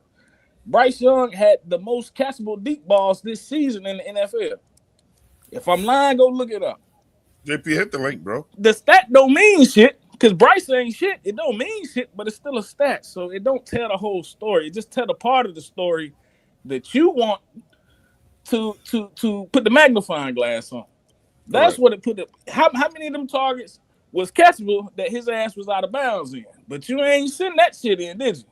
No. That's my point. It's two sides to every coin. Facts, and that's why we talk it about it. Depends what side it land on or what side you pick. So let me ask you this, MDJ. They got more questions for y'all though, man. At 94, Roadmaster said, "How many opportunities did Tet drop?" And JP said at 90, he said, "We need a better quarterback, just like we need a better linebackers." Period. And then he said 2 drops out of 38 catchable targets. It being catchable is. We don't know if that shit was catchable or not. You don't know if it's catchable until the motherfucker catch it or don't. You feel me? That's all I'm saying. Like this shit be over Tet head, and if he catch it, the shit ain't a stat no more. You get it? Rollmaster says since we harping on 2 drops, Tet drops ended in INTs right through his hands. We ain't gonna get up here and crucify no motherfucking offensive rookie of the year, bro. That's a fact though. Some of them slant routes it did go through his hand and it was an interception. That's on Tet. Yeah, that's true. It's a fact. He said, "I'm not hating on Tet lovers. I'm hating on XL lovers." Damn. And he said, "Y'all forget why we drafted XL. He was Thielen's replacement." How y'all feel about that? You can't evolve. You can't grow. You can't get better with 1 target a game for anybody. In any sport you could think of, are you going to get 1 chance a game? You can't get better. You can't expect with 1 target a game. Whether that target was over his head, on the ground, whatever, however y'all want to place it. Every one of us watched every single game this year. You cannot tell me. Roadmaster said Excel was supposed to take the slot, expecting Thielen to. Hey, look, man. Canales don't play him in the slot, so blame the coach for playing him out of position. I'm gonna tell you what I seen. I'm gonna see when I seen on tape. Like I said, I had every target that was thrown to him. They never put him in motion, unless he was doing a wide receiver wraparound or a wide receiver screen. Because Canales was the screen guy, but actually Jimmy Horn did most of the wide receiver screen this year. ACL was never in motion at all. Never. They never tried to get him mismatches at all. They might have moved him once or twice out of all the plays he was in this year. They ain't put him in motion. They ain't trying to put him in a situation to win. They ain't trying to move him to the slot to take on the nickel. They didn't do none of that. Right. They was sending him on dummy routes. Dumb routes where he's already covered. A lot of outs, a lot of ends. He did 2 stutter routes all year long. He said they sent him on meaningless routes. Well, but I mean, that's the coach, bro. He just called Canales out. Whether y'all want to put it, if you want to believe it or not, he called his ass out. so who got all XL opportunities in y'all opinion? Y'all think that's just I think Coca took them. I don't care about the opportunities. What I care about is putting you in the right situation to win. He could have got 10 opportunities, but were they 10 good opportunities? I just don't understand. Like it's like, I get we all like who we like, right? Yeah. Any damn player on the team, regardless of the position, can say the same shit, and it won't. Nobody gives a fuck, right? Why do it matter with XL? He's our number 2 receiver. He got the second most targets. I don't see no problem. I don't see no fucking problem with it. Maybe it's just me. If I'm by my damn self, cool. I'm good with that. But I'm just saying, I don't see the fucking problem. I don't think he did nothing wrong. As far as XL, I don't think he did nothing wrong, but I don't see no problem in him getting, what do you say, Pop? 84 targets? I don't see no problem in that. No, he didn't get 80 targets. Well, that was the first season. You said 80 the first season. He did miss games this year, He too. did 80 targets this year. Huh? You said 64 this year? It's like 64, 63 targets. I got you. He did miss a lot of games this past year, too, right? He missed like 2 games. I thought he missed more than that. Coker missed more than that, but he only missed 2 games. And Coker only had like 300-something yards. So it is a problem, MDJ. It is a problem. Why is it a problem? Because you got to have somebody else you going to. Because there's no proof that Coker stays healthy. So far, I haven't seen him stay healthy. He hasn't played a full season. He's only played 11 games in 2 years. That's because he come in unhealthy every year. There you go. So why aren't you using your other weapons? It is a problem. It's a Carolina Panther problem. It's a fan problem. When you can only dial up plays for one person on the team and on your wide receiver group who gets force fed, and then guys that are open. I've seen Tommy Tremble wide open going up the seam. I still see Bryce do the ball in double coverage to T-Mac. It's a quarterback problem we have. It ain't just a quarterback problem. It's also an offensive coordinator problem, which is Canales, man. You know what I'm saying? Canales not putting that boy in the best position to win either. And he just called his ass out. You know what I'm saying? People go, he always gonna be my people gonna always say, Twan, you always picking on him or whatever. But MDJ and Pop, answer me this. Who had the greatest success this year on our team, man? Canales or Evero? What you mean? What you mean? Like what side of the ball? What side of the ball had the better coaching this past year? Yeah, Evero, and we want that motherfucker gone. So why does Canales get too? But what I'm saying is, like, you saying it like it's a coaching. No. I'm saying it like Evero had the better coach. He definitely out coached Canales this year. And if we want Evero gone, why is Canales getting the pass? Why ain't we saying the same shit about him? Twan, hey, look, man, I ain't gonna let you slide, man. You using an argument. I'm not. That's perfect. No, That's let a me perfect finish analogy. then let me finish then, right? You one of the main. I'm one of the main motherfuckers. So I'm not just calling you out on this, but the point is, you one of the main motherfuckers that say fuck Evero. You are. Yeah, I want him to go. So why are you now using him as a point just to say fuck Canales because you don't like Canales, bro? No, that's Pop. I don't want Canales here either. That's what I'm saying. So now you using Evero to prove that point that Canales ain't shit. Like, come on, man. No, I'm only proving the point that if Evero outcoached Canales, for people who say that, and they go, man, look, Evero got to go. Then my thing is, so if Canales didn't do a great job either, why is it all the smoke for Evero and none for him? Everybody going, oh, Canales gonna be the next best thing. He gonna bring this team together, and they gonna do it. Man, I think our team did what they did last year because of the talent on our team, and now they need better guidance. That's what I think too, Twan.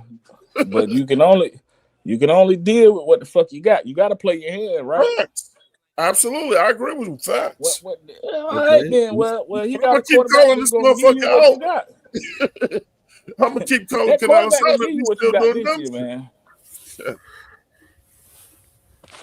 You say you got to play the hand.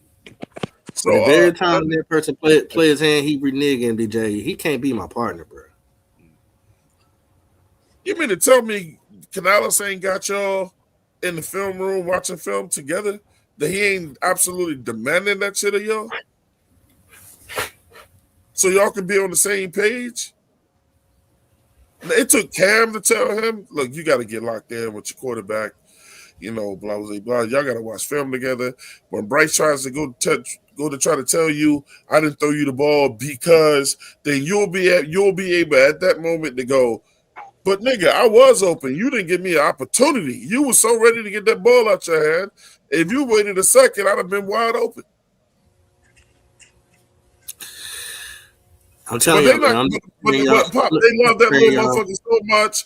They're not gonna put him in no situation where nobody can go in a room with him one-on-one and tell him about himself. They're not gonna do that.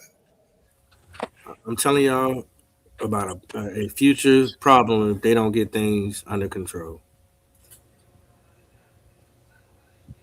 Because it don't matter. You can get rid of XL, you can get rid of Jimmy Horn, you can get rid of Coker. It doesn't matter. Jimmy Horn is not. If you don't put your wide receivers in the best situations to win, or creatively find ways to scheme guys open, you're not making it to the playoffs no more. Especially this season coming up. I don't look. This if ain't your no quarterback only sees one player all game, or his running back all game, you're not going nowhere. You're not gonna do nothing. So you can get rid of these guys, and guess what? Replace them, and they ain't gonna be open. You ain't gonna see them get the ball either, but one time a game. If you're okay with that, then cool. But I'm not.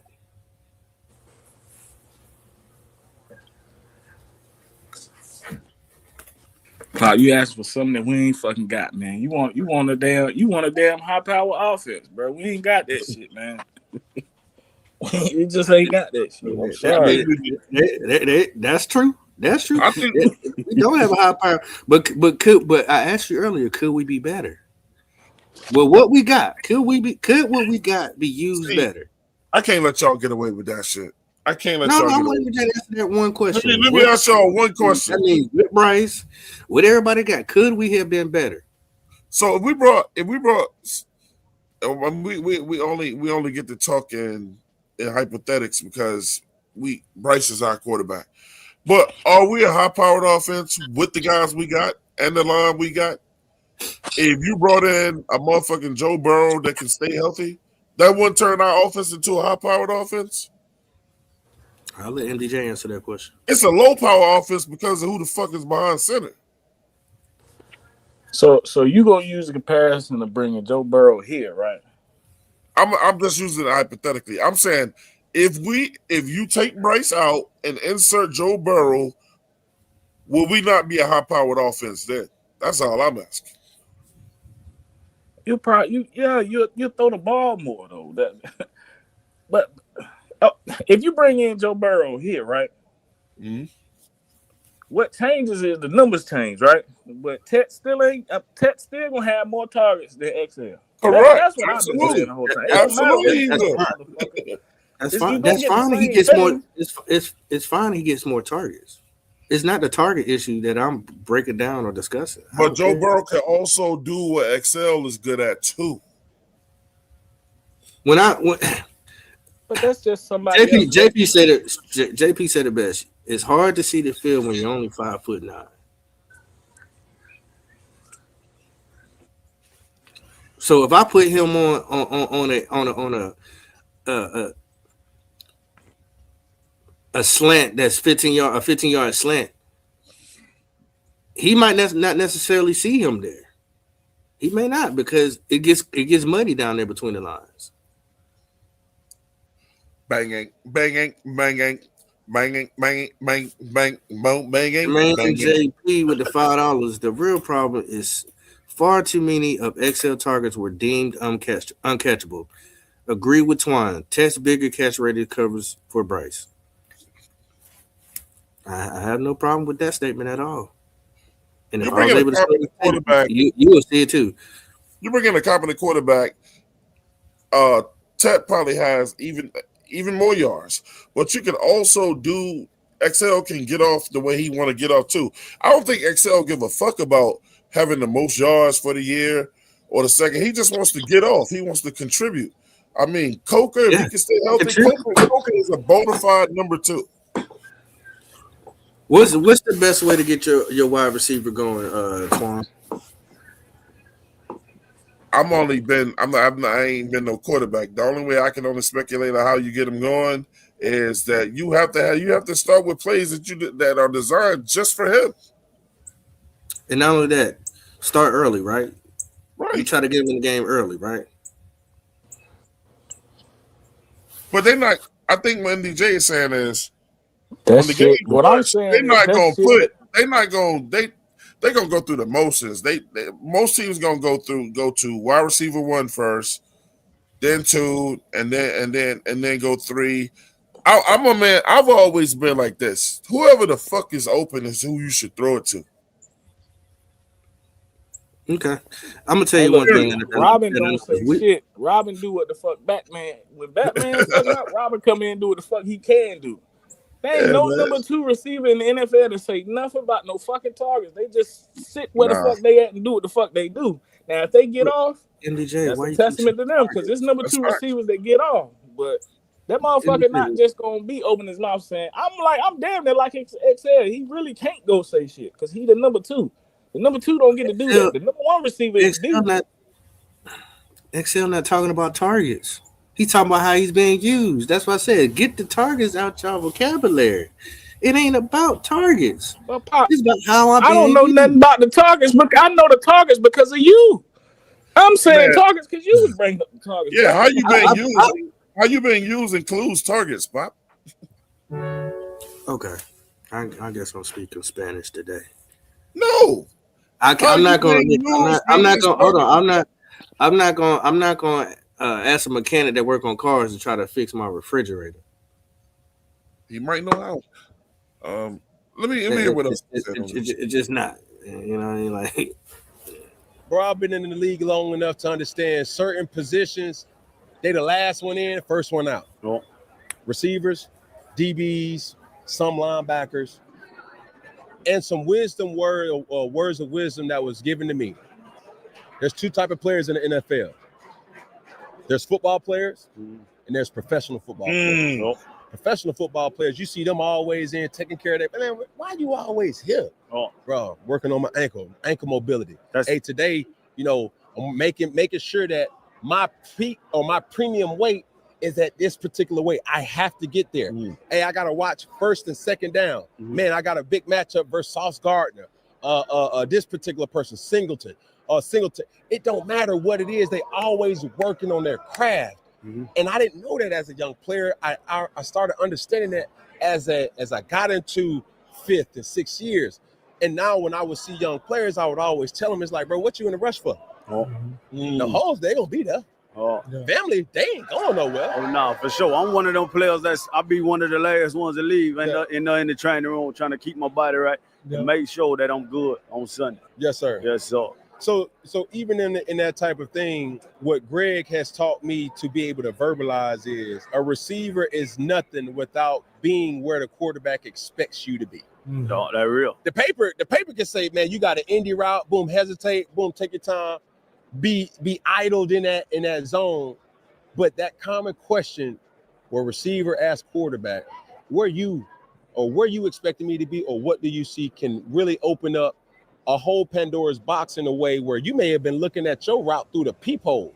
Well, when you talk to a quarterback, it opens up the whole door and you start to say, oh, okay, because some routes, respectfully, as you know, are the love of the game. Right. So you tell me I got this seam right down the middle.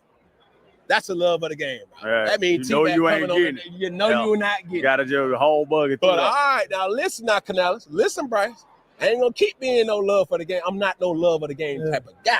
You know what I'm saying? So when you have you see, whoa, you see that again. Say that again. Hold on. I ain't gonna keep being no love for the game. I'm not no, you're not getting. Got to do the whole bucket. But all right, now listen now, Canales. Listen, Bryce. I ain't gonna keep being no love for the game. I'm not no love of the game type of guy. I just said that shit. They are already insinuating I'm running dummy mission routes. Now everybody getting some love except for me. But he got to open his mouth. This also proves that Bryce is not leader of men. He's not. This proves it. Check this out. Listen, you think I'm joking when I say it. The Carolina Panthers, I don't think they allow this. That's why I'm saying this. The Carolina Panthers have to allow players, because you know, like they say one of the cardinal rules on a football team is nobody can go at the quarterback. My thing is nobody can go at a good quarterback or a great quarterback. You ain't gonna talk shit to Tom Brady and all these motherfuckers that played that were really, really good and are really, really good playing right now. But Bryce Young ain't that good that he is beyond approach. And the team has to allow these guys on offense to be able to open their mouth in these meetings and say what they need to say. I do not believe with one bit that Carolina allows these guys to go at Bryce Young in a way that he needs it to make him better as well, but without making these guys feel like if you talk too much, then we'll be looking for you a new home. Because Cam just said right there, man, I've been saying it. Look, Canales, you're not gonna play me like this, and Bryce ain't gonna keep treating me like a stepchild out here. Y'all picked me in the first round. Mm-hmm. It's up to him. He gotta open his mouth. I just ain't never seen somebody win a Super Bowl with just using one using one wide receiver. Hell, I ain't seen it yet. I ain't seen it. We might get you one this game, out of these. How many minutes we play a game? we might look at it. It's gonna be some people, in my opinion, that's gonna have a problem with what Cam said. But he said what needed to be said. Bro, you got to open your mouth. Because look, the minute he said what he said to him about Canales and Bryce, watch XL's face drop down like he thinking. It opens up the whole door and you start to say, oh, okay, because some routes, respectfully, as you know, are the love of the game. Right. So you tell me I got this seam right down the middle. That's the love of the game. Right. That means you ain't getting it. You're not getting it. Got to do the whole bucket. But all right, now listen now, Canales. Listen, Bryce. I ain't gonna keep being no love for the game. I'm not no love of the game type of guy. He thinking right there, Pop. He like, you damn right. He like, you said it, I ain't even have to. But you know what they gonna say about Cam, Pop, and MDJ? They gonna say Cam interfering. He fucking up our chemistry. What chemistry?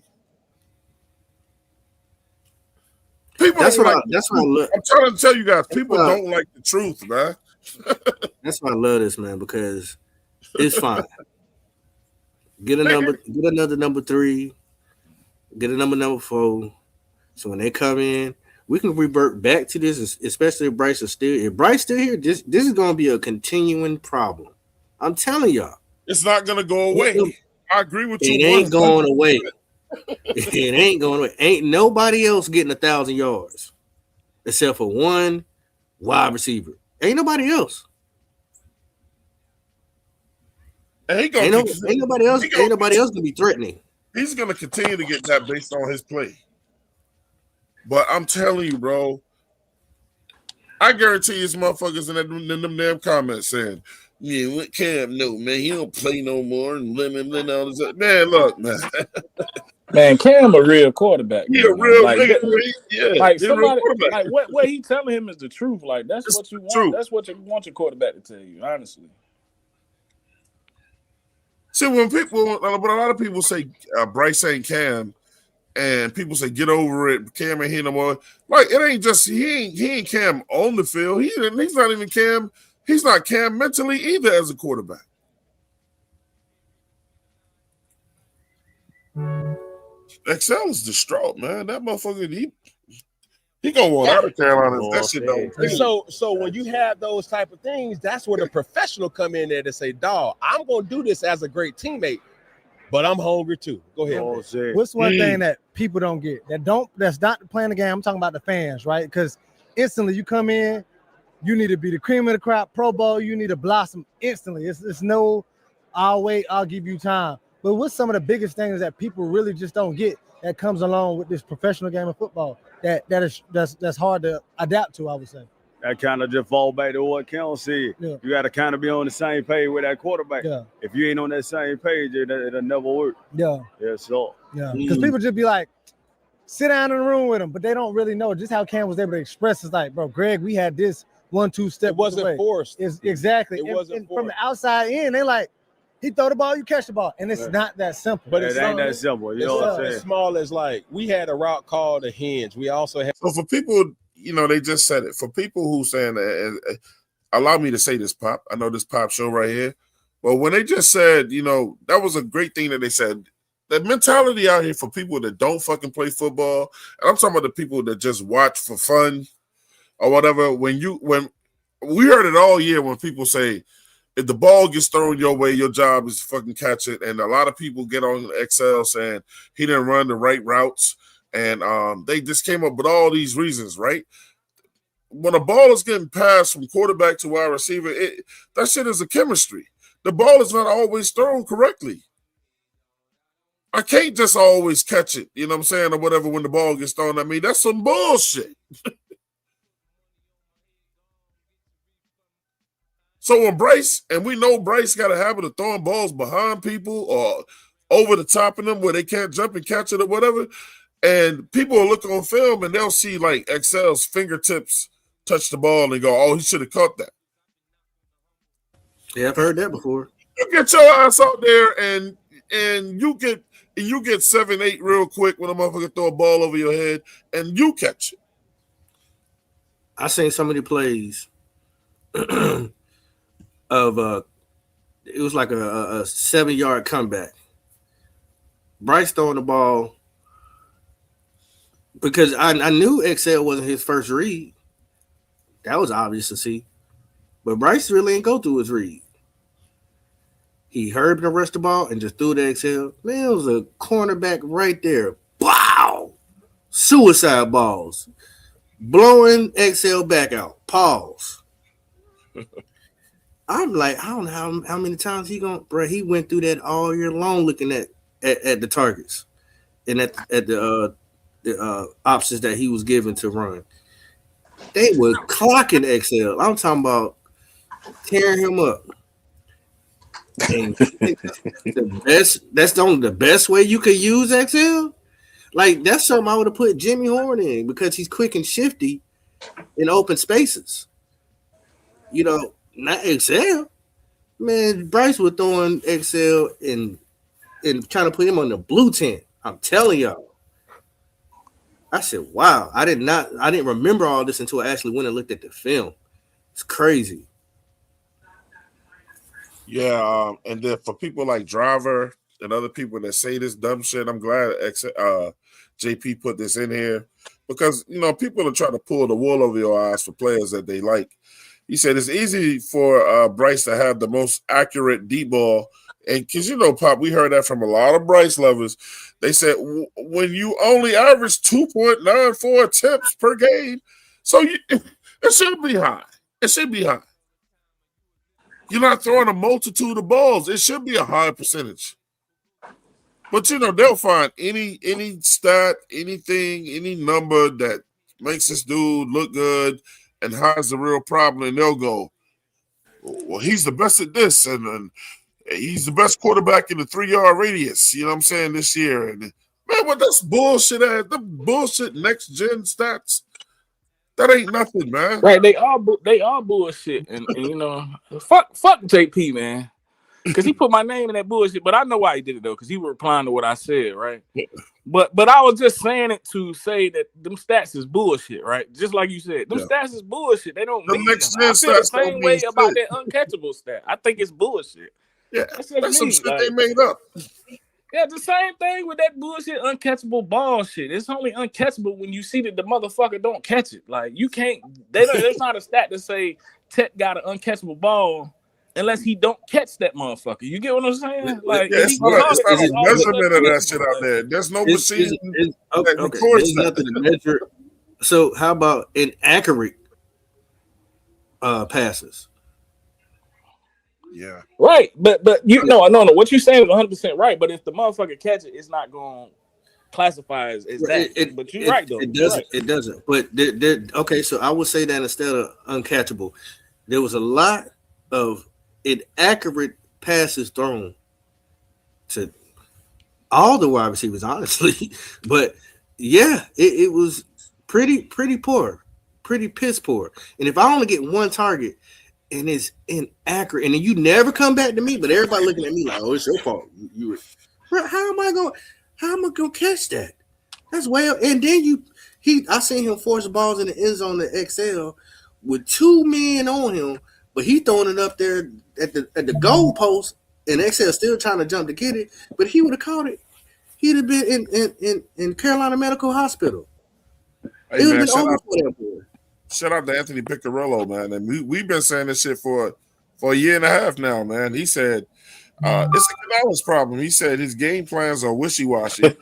Some games we are allowed to throw it downfield, and some games we run every fucking play. It's Canales. I don't figure out. You were happy as hell to read that shit, boy. Hell yeah, motherfucker. That motherfucker is not a great head. If you ask me, you got 2 motherfuckers on our team that's not leader of men. The head coach and the quarterback.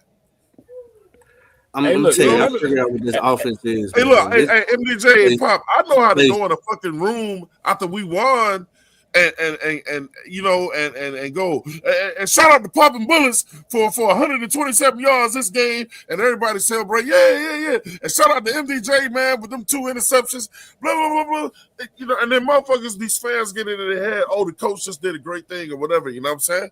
And forget about what the plays is. I know how to get excited and do that shit too, man. I don't figure out a loss.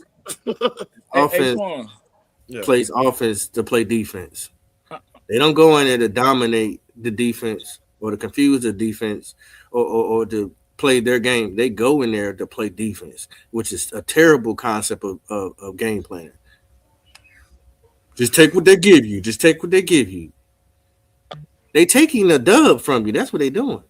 Go ahead. So Navar said that Evero had a higher ranked unit. I'm just gonna say this. I ain't asking the question. I'm just gonna say this. The highest paid offensive line in the league, one of the best offensive lines in the league, and my favorite quarterback. My favorite coach on the team this year was our offensive line coach. Kept those dudes ready, whatever. You got Teteroa, you got Coker, and you had Excel. 2 first-round wide receivers and a guy that turned out to be great that you cut and brought back. You got 2,000-yard backs in the backfield in Chuba and Rico Dowdle or whatever. And somehow you are number 1 offensive line three good to excellent wide receivers, 2,000-yard backs, and Evero had the higher ranked unit. Hey, Twan, did Tuba get 1,000 yards this year? Evero had the best results. Did Tuba get 1,000 yards this year? No, Tuba didn't play every game either. We ain't got 2,000 yard backs, man. I'm talking about coming into the. You know what I'm saying, MDJ? They both came in that way. But you're not gonna get two of them. Like I just feel like that's how we looking at this. Because Canales, Anthony just said, and Canales got this shit where he like, I'm gonna run the ball all game, and then he got this shit where I'm just gonna pass the ball all game. He don't know how to do a healthy mix of that shit. Well, you don't fuck with Canales, man. Man, fuck that. You don't fuck with Canales. I guess I get it. We need a better quarterback. I mean, we need a better quarterback and a better head coach. And Evero, I don't like none of it. I mean, I can't really go too crazy on Canales because his quarterback handicapped him. That's what I'm saying. I agree with that. Which handicaps everybody else. So somebody got to go, man. Except for one person. The Carolina Panthers. They force feed the ball to. The Carolina Panthers got a bird. Excel is not the problem, bro. I know he's raw. He has some things he can work on. But, man, he has plenty of tape where he's wide open. I'm talking about booty hole wide open. I'm glad you said that, Pop. Hey, Twan, why we can't play the damn video, man? Why we can't just figure that shit out? What's wrong with the video, man? Pop fuck the video up, but you can't play the shit. Oh, no. I mean, shit. What's wrong with the video? Tell me to stop. I will say this though, man. What's wrong with the video, man? Let's get that shit fixed, man. The motherfuckers in the comments, they say the comments behind, man. Just catch the motherfuckers up and let's see about that video, man. Shit. All right. You talking about this one playing in the background? Nah, the Pop talking about them damn passes with XL, man. I don't want to keep hearing about no damn ghost stories, man. I want to see the shit, man. All right. Pop gonna have to send that shit to me in a different format, bro. It can't be through Discord. Pop standing around a fire telling ghost stories out this motherfucker, man. No, I don't believe that shit. That's his opinion, bro. Look, man. I'll tell you, Pop. look, y'all better pick. One of them motherfuckers got to go. And look, Pop can tell you, MDJ, I don't like Canales. But I did say I want to see him coach without Bryce. I think he's deserved to see this man coach without Bryce being his quarterback. But I know Bryce is the biggest part. But guess what Canales does every chance to get, though, man. Man, I love Bryce, bro. This motherfucker. One of the greatest coaches, one of the greatest quarterbacks. I like, man, I'll go anywhere with him. You say all that dumb shit on film. It's the same dude that you bench, but now you want to make us believe that that's your guy.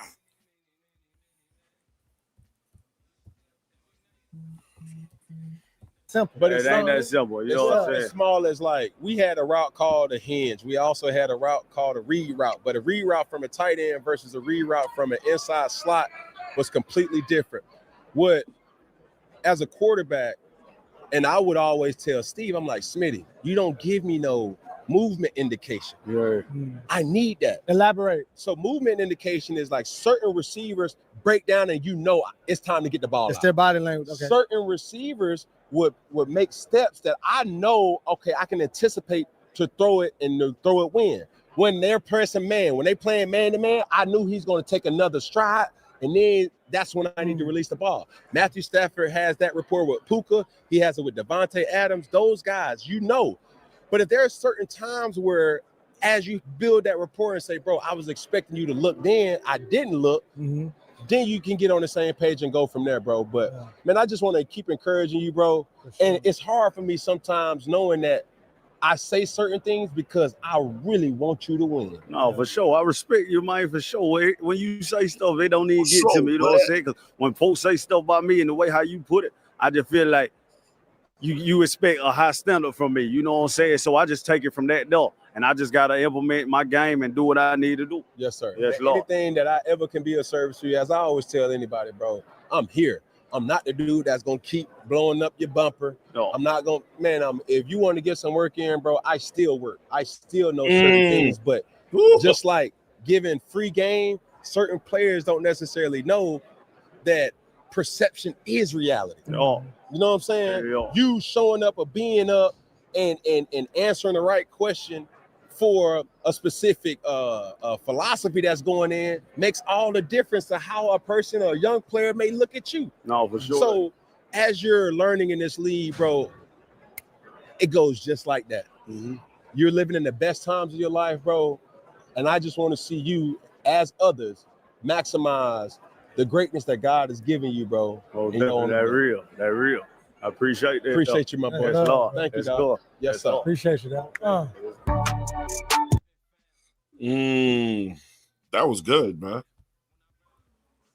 Yeah, I think Cam told him the right shit, and XL handled himself immaculate with that shit, bro. That was a good one.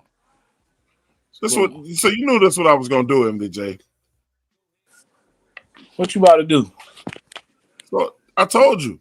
I guarantee you it's gonna be some silly ass shit said in this damn chat. What they said? No, I'm talking about in the video. Oh, okay.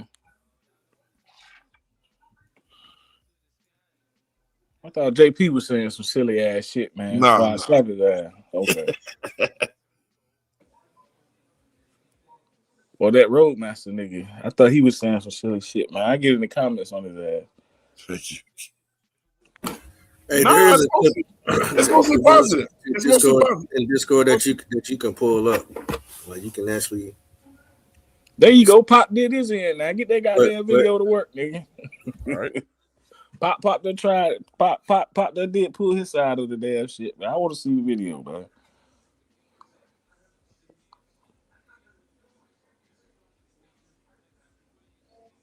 But this is a clip that you've already seen. It wasn't from the tape that I, for some reason, the you put it in the Discord. The clips I have, I cannot unlock them. There's nothing in this Discord. I screenshot it to you. It's in the Discord. Oh, okay. To you.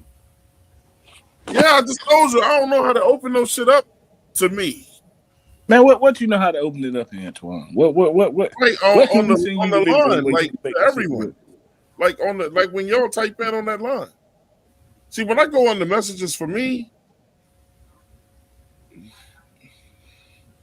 he can't put. I know for a fact he can't put it in just the Discord chat because the file too big. I know that for a fact.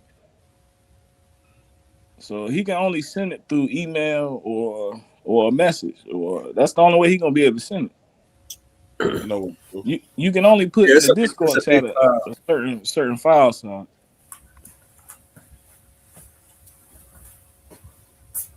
I don't see him hating in that conversation though. They showing love. I don't see him hating. Yeah, that's what I said. I said, no, it seems positive.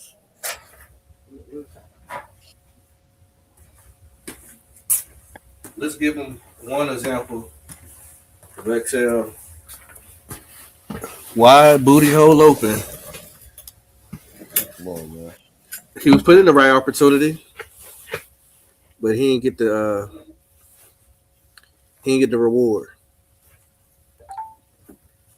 And there was a lot of that this year.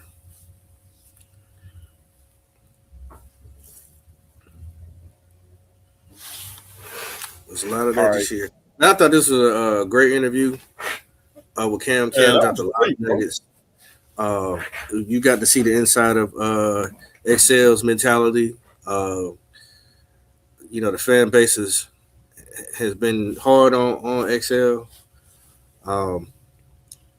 Given so, I understand he's a first round pick, but you can't blame XL. That's your GM and your coach that doesn't know how to use him and got a quarterback that can't give him the ball. Anyway, so I just want better production. Now, I don't care about how many targets and things like that. I want better production, period, from all our wide receivers, and I want them to be put in the right situations to win. I mean, I've talked to MDJ offline about how you can use Jimmy Horn. Jimmy Horn just running from one sideline to another. I mean, he might as well just grab a water bottle and take it to the other opposite side and give them that, and then come back and go get another one. And that's all he doing. Hey, look, boy, you preaching now, cause man, that motherfucker just out there doing the shit he doing. Anybody could do, bro. They ain't even really. It's not confusing shit. They know he ain't gonna get the ball. That's the problem. He's on the super dummy mission. You ever had one of your homeboys that call you like, bro, my homeboy got a homegirl. Hey, you know what I'm saying? Ride with me over there. You know what I'm saying? I got one for you. And then you go and you get there and that thing look like a wildebeest. That's called a super dummy mission. And that's exactly what they got at Excel and Jimmy Horn running dummy missions. Well, I mean, I ain't concerned with Horn. Huh? I ain't concerned with Horn like that. Yeah, we're gonna just exclude that comment. Nah, man. Horn, look, man. If y'all think for 1 second Horn gonna be on this team in 2 or 3 years, then you bugging. He's not gonna be an intricate part of this team, bro. He's never gonna be a 1 through 3. Okay. Ever. And Excel won't be here either, but you had your good old Bryce. So there you go, even swap. MDJ, you know it too, man. That boy Horn, look, I like Horn personally. I like his story. But that dude ain't going. Not on this team. Why do you say that? Hey, how about the passes that were thrown to Jimmy Horn? Where you think they would? What pass? The last pass of the season? They pick a fine time to give it to that motherfucker. I say that. There you go. That was the worst throw ever they could have thrown to him. Why? It shouldn't even have been him at that point because he ain't never been in that situation. But that's the problem. The Canales and Bryce, for one, let the other wide receivers get cold. You got one Ferrari out there warmed up, but the other wide receivers, their motors are cold. And Coker get a little busy too. You know what I'm saying? He get right when he's available. But you let everybody just run around cold out there. Just come on, man. What are we doing? And then you gonna put him in a high intense situation when he ain't received the ball at all. I mean, crazy. Then the ball is not even accurate. It's down there at his ankles trying to catch it and turn up the field. Come on, man. See, that's the stuff. Definitely can't hold that shit against no damn Jimmy Horn, bro. No, bro. Definitely what I'm can't. saying is, like, Jimmy Horn is never going to be nothing more than a 4. But why do you say that though? Like, how do you know that? Where do you get your lottery ticket from? We picked him in the 6th round, or it was the 6th round, right? So we already knew he was going to be a project to begin with. The way our team is constructed right now, and the way most people construct their team, unless Jimmy Horn just wind up doing shit that's just miraculous, only do you get bumped up like that. Man. If you don't get put in the right situation. That's not true, man. Oh, they are never true, bro. It's not true. Yeah, I don't believe that. Jalen Coker didn't even get drafted, bro. So that right there just killed. But Jalen Coker is a better wide receiver than Horn. He's a better wide receiver body. He got everything, man. Right. He better. He that much better that Jimmy Horn got drafted and he didn't. So he that much better, Twan. You sure? I know he's way better. He got a better body, huh, Twan? If you say so. Man, don't. Or how they using him? I said he has a better NFL body, bro. And then the way the dude moves, he's a great route runner. Right. They test his gluteus maximus or something. Hey, man, ain't nobody gonna ride with y'all. Hey, let me ask you, what kind of body does no they are, got? but what are you comparing it on, bro? Once again, the man been better than him. He got drafted and one didn't, so he was better than him at that very moment. He's never gonna be a guy, bro. He's never gonna be a guy. You don't know that. He's never gonna be a guy, bro. I mean, how about this? How about I'll rephrase it there, MDJ. History says he's not gonna be a guy. He's not, man. You know, that's a guy you bring onto the team and you develop. And if he turns out to be something, great. But if he don't, they don't feel like they missed anything, bro. That man not gonna be on this team in 2 or 3 years, bro. How do you know that shit, man? Did you? Because they're gonna continue to go get better receivers. They said the same shit about Steve Smith, man. How the fuck do you know that? Nah, man. Cooper Kupp.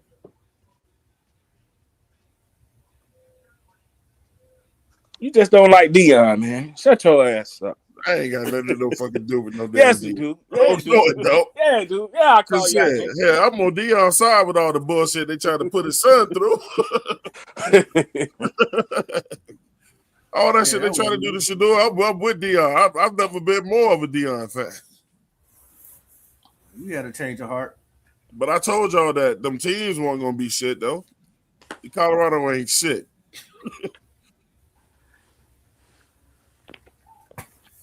You just mad them boys ain't go to Florida State, man. Shut your ass up, man. That's all it is, man. Only person I'm mad at didn't go to Florida State. Y'all already know who that is. Hey, well, he ain't shit either, so it don't matter. Well, see? Go ahead and pull that clip up, brother. So you going to get on me, but Pop just said some egregious dumb shit.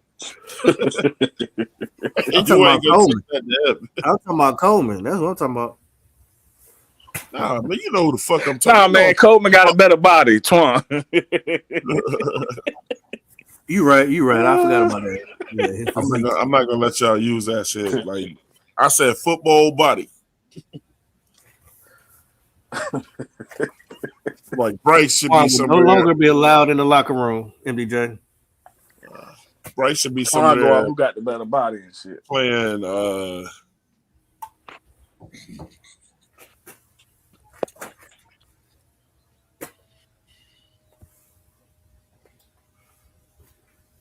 What'd you say? Okay, I think I got it.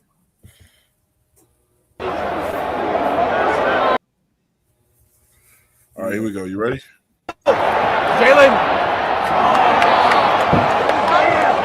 Back. Let me move this comment. All right, go. Move this route. Jalen!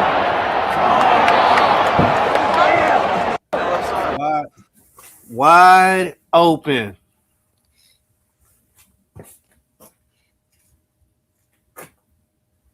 Play it again.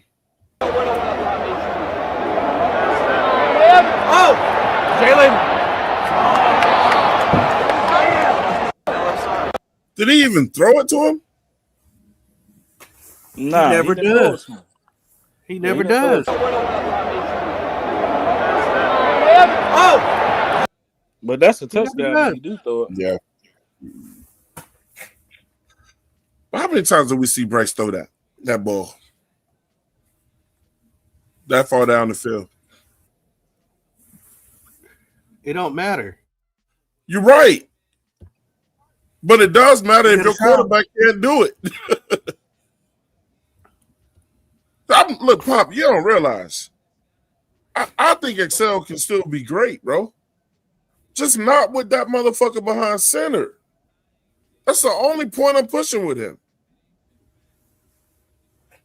He should go somewhere where he's going to be valued.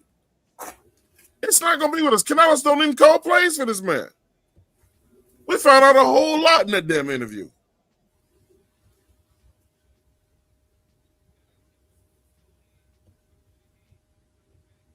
This motherfucker wide open, bro.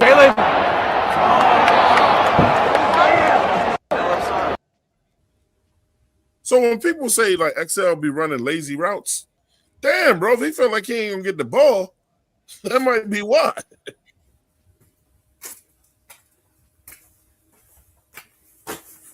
Yeah, he just told you. And I know y'all know, man. If Bryce is going back there through his progressions, through proper progressions, no way he would have missed this man, bro. Yeah, this is when you got to put your T-Mac voice on and say, nigga. There you go, right. bro. This is ridiculous. You trying to get T-Mac fucked up. Gone.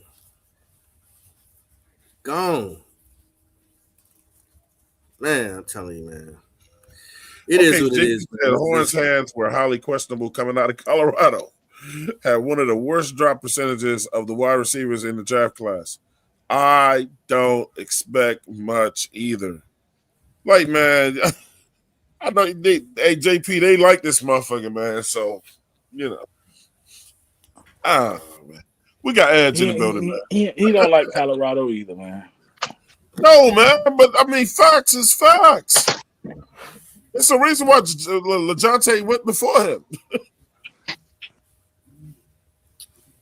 I love his story, man. I love that man's story. But man, y'all know damn well that kid ain't. I wish him the best too, man. I don't wish harm. I want him to be great. I want him. I hope I'm wrong. Shout out JP said 1-on-1 with no safety help, you throw that all day. But guess what, JP? You know who he did throw that ball to? Coker. He threw that shit to JC. What's up, Edge?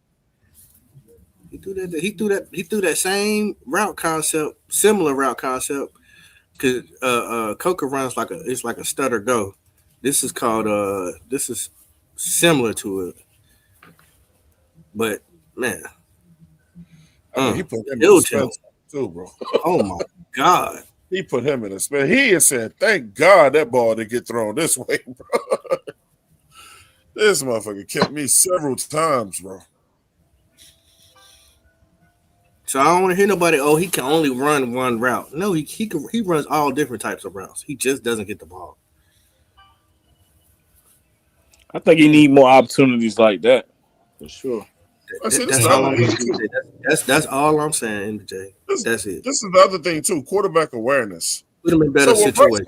So when Bryce comes to that damn line and see it's a single high safety, and he see Excel over here with this man, and then that's what the depth chart is for. And when you look at what guys can do before you play a game, man, to see what guys can do on the other side of the ball, they don't have the greatest secondary to begin with. And you see Excel over there out wide by himself with him, you gotta look that way. He's over there by himself. Exactly. And the safety is inching left.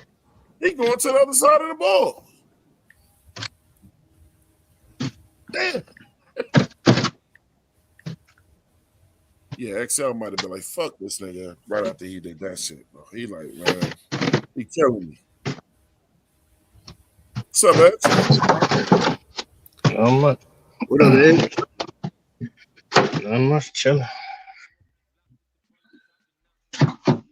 Just hearing all the Excel talk, see what's going down.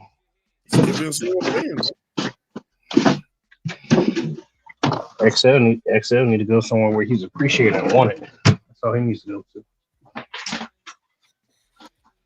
That's the only remedy for me right now. So because trust me, it's like what everybody says. Just like I told my cousin when he was about to go to college. I like, look, you got the skill, you got the heart to play. Trust me, don't look for the colleges. Colleges gonna look for you. They gonna know who the real deal is or not. So trust me, if they want you, they'll come find you. You don't gotta go find them; they'll come find you. Trust me, I'm pretty sure McVay probably saw this and was like, "Damn, he beat my guy." All right, let's see what we got for next season. There's some teams out there that's waiting around like hungry dogs. Like if Carolina ever lets this man go, we gonna hop on him. Oh yeah, he will. It's just like it's just like with coaches. It's like shit. Let that one coach be available. Snag his ass up immediately. It's the same way with players. Same way with players. I mean, JP said, "I don't care who the safety is. He's not making up that much ground." Exactly.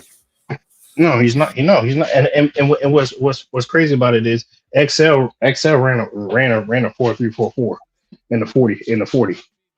That right there proved it. He beat him over the top, And once he hit the hitch, the moment he got to the sideline and sprinted straight up for a go route, he was already gone. That was his 4.3 speed showing right there. But yet, our quarterback has the most accurate deep balls in the league. That's bullshit. That's what me and Oh, DJ was talking about. So he's first. So he's first in that. Okay, cool. So he's up there with Drake May, Caleb Williams, and Matthew Stafford. See, those guys threw that type of ball about probably 60 times during the year.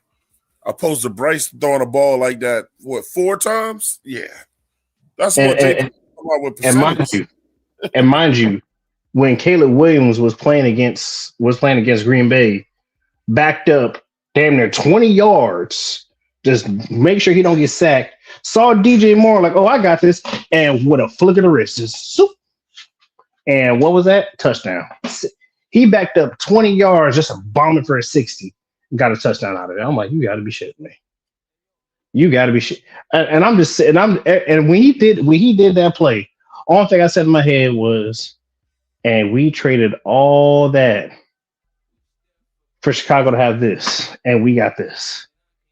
You know what? Ryan Poles needs to be sending every year, every Christmas, he needs to send David Tepper a Christmas card saying, thank you and goodbye.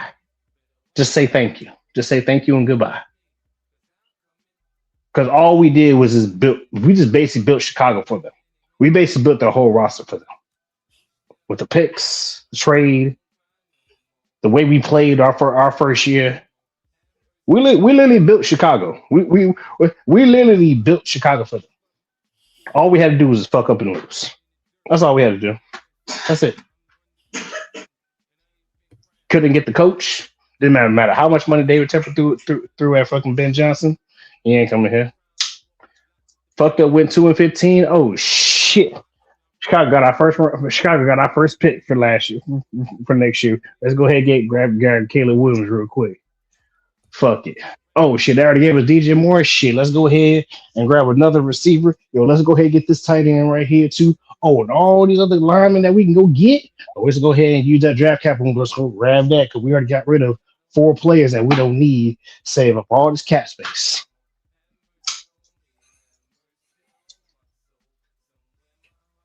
And Chicago went 13-4. They got better coaching too. And Ryan Poe's job was on the line that year too, mind you. His job was on the line if he did not grab Caleb Williams, and he knows it. So Ryan Poles, let's go ahead and send David Tepper a thank you card. Say thank you. That's all. Every year, send her every year on draft day. But this whole XL stuff, man, come on, man. Look. XL, he don't need to be here. He needs to go. He needs to go somewhere. He needs to go to where he can be played well and played at his position and appreciated. And that's all I'm gonna say about that.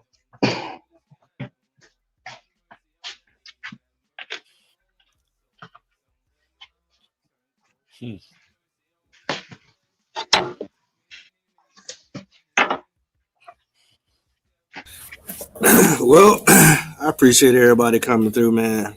It's a good show. We got to, like I said, we got to get in the mindset of XL, and I guess what he plans on doing. You know, him getting some good sit down conversation with Bryce and how he needs to get on the same accord. Seems like he's going to have to sit down with Canales and whatever plan they got in store for him. I'm expecting to see better progress going forward. I know I can't expect no promises to be made from this group of these individuals, but I would like to see it. I would like to see better opportunities given to our draftees. That's what I like to see. Because the more you use your weapons, the more dynamic, dangerous you become, and it's hard to prepare when you got everybody eating. I have no problem with T-Mac getting most of the load, but I need to find a way to get the others involved as well. MDJ, you still with us? Yeah, I'm still here, man. I'm just listening right now. What's Hey, up? JP said, good show, man. Fuck MDJ again for the hell. Damn, man, that nigga just like me. I was finna get on his ass. We doing the outros yet? We doing outro? You about to go? Pop.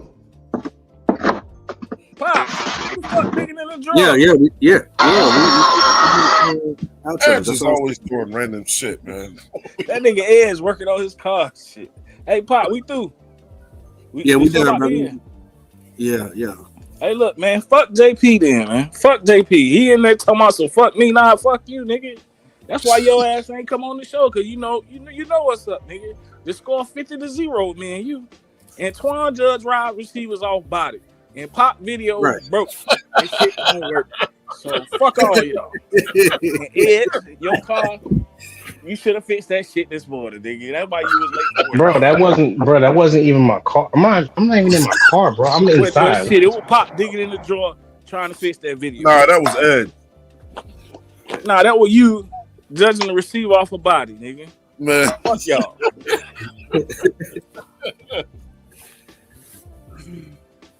Man. Well, now that we know like that Twan likes bodies, we know what we need not to say around him. Ed jumping in too. He jumping. I'm gonna let him have it today. Well, you gotta let somebody else have the body, so you might as well go ahead and just take it and go. He said Ed's pulling his engine on live. Hey man, drop that transmission. Hey, Ed's looking for a straw in the drawer and shit.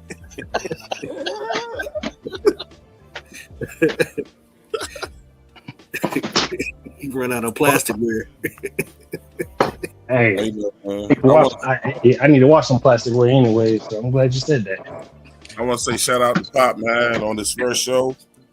Great, he had a great idea, man. Put it together. Picked his own music, thumbnail, all that, man. You know what I'm saying? I thought it was an excellent show, man. Getting together, Pop. Did a great job, brother. I appreciate it, man. I hope other people like it.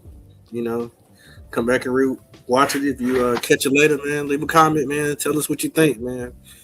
You know, look, I just want to keep our own and watch them grow. You know what I'm saying? We can't just drag these men, man. It's a lot to go into it. And I'm just hoping, you know, some of y'all can see it from my window, my vision. And if you don't, that's cool too. You know what I'm saying?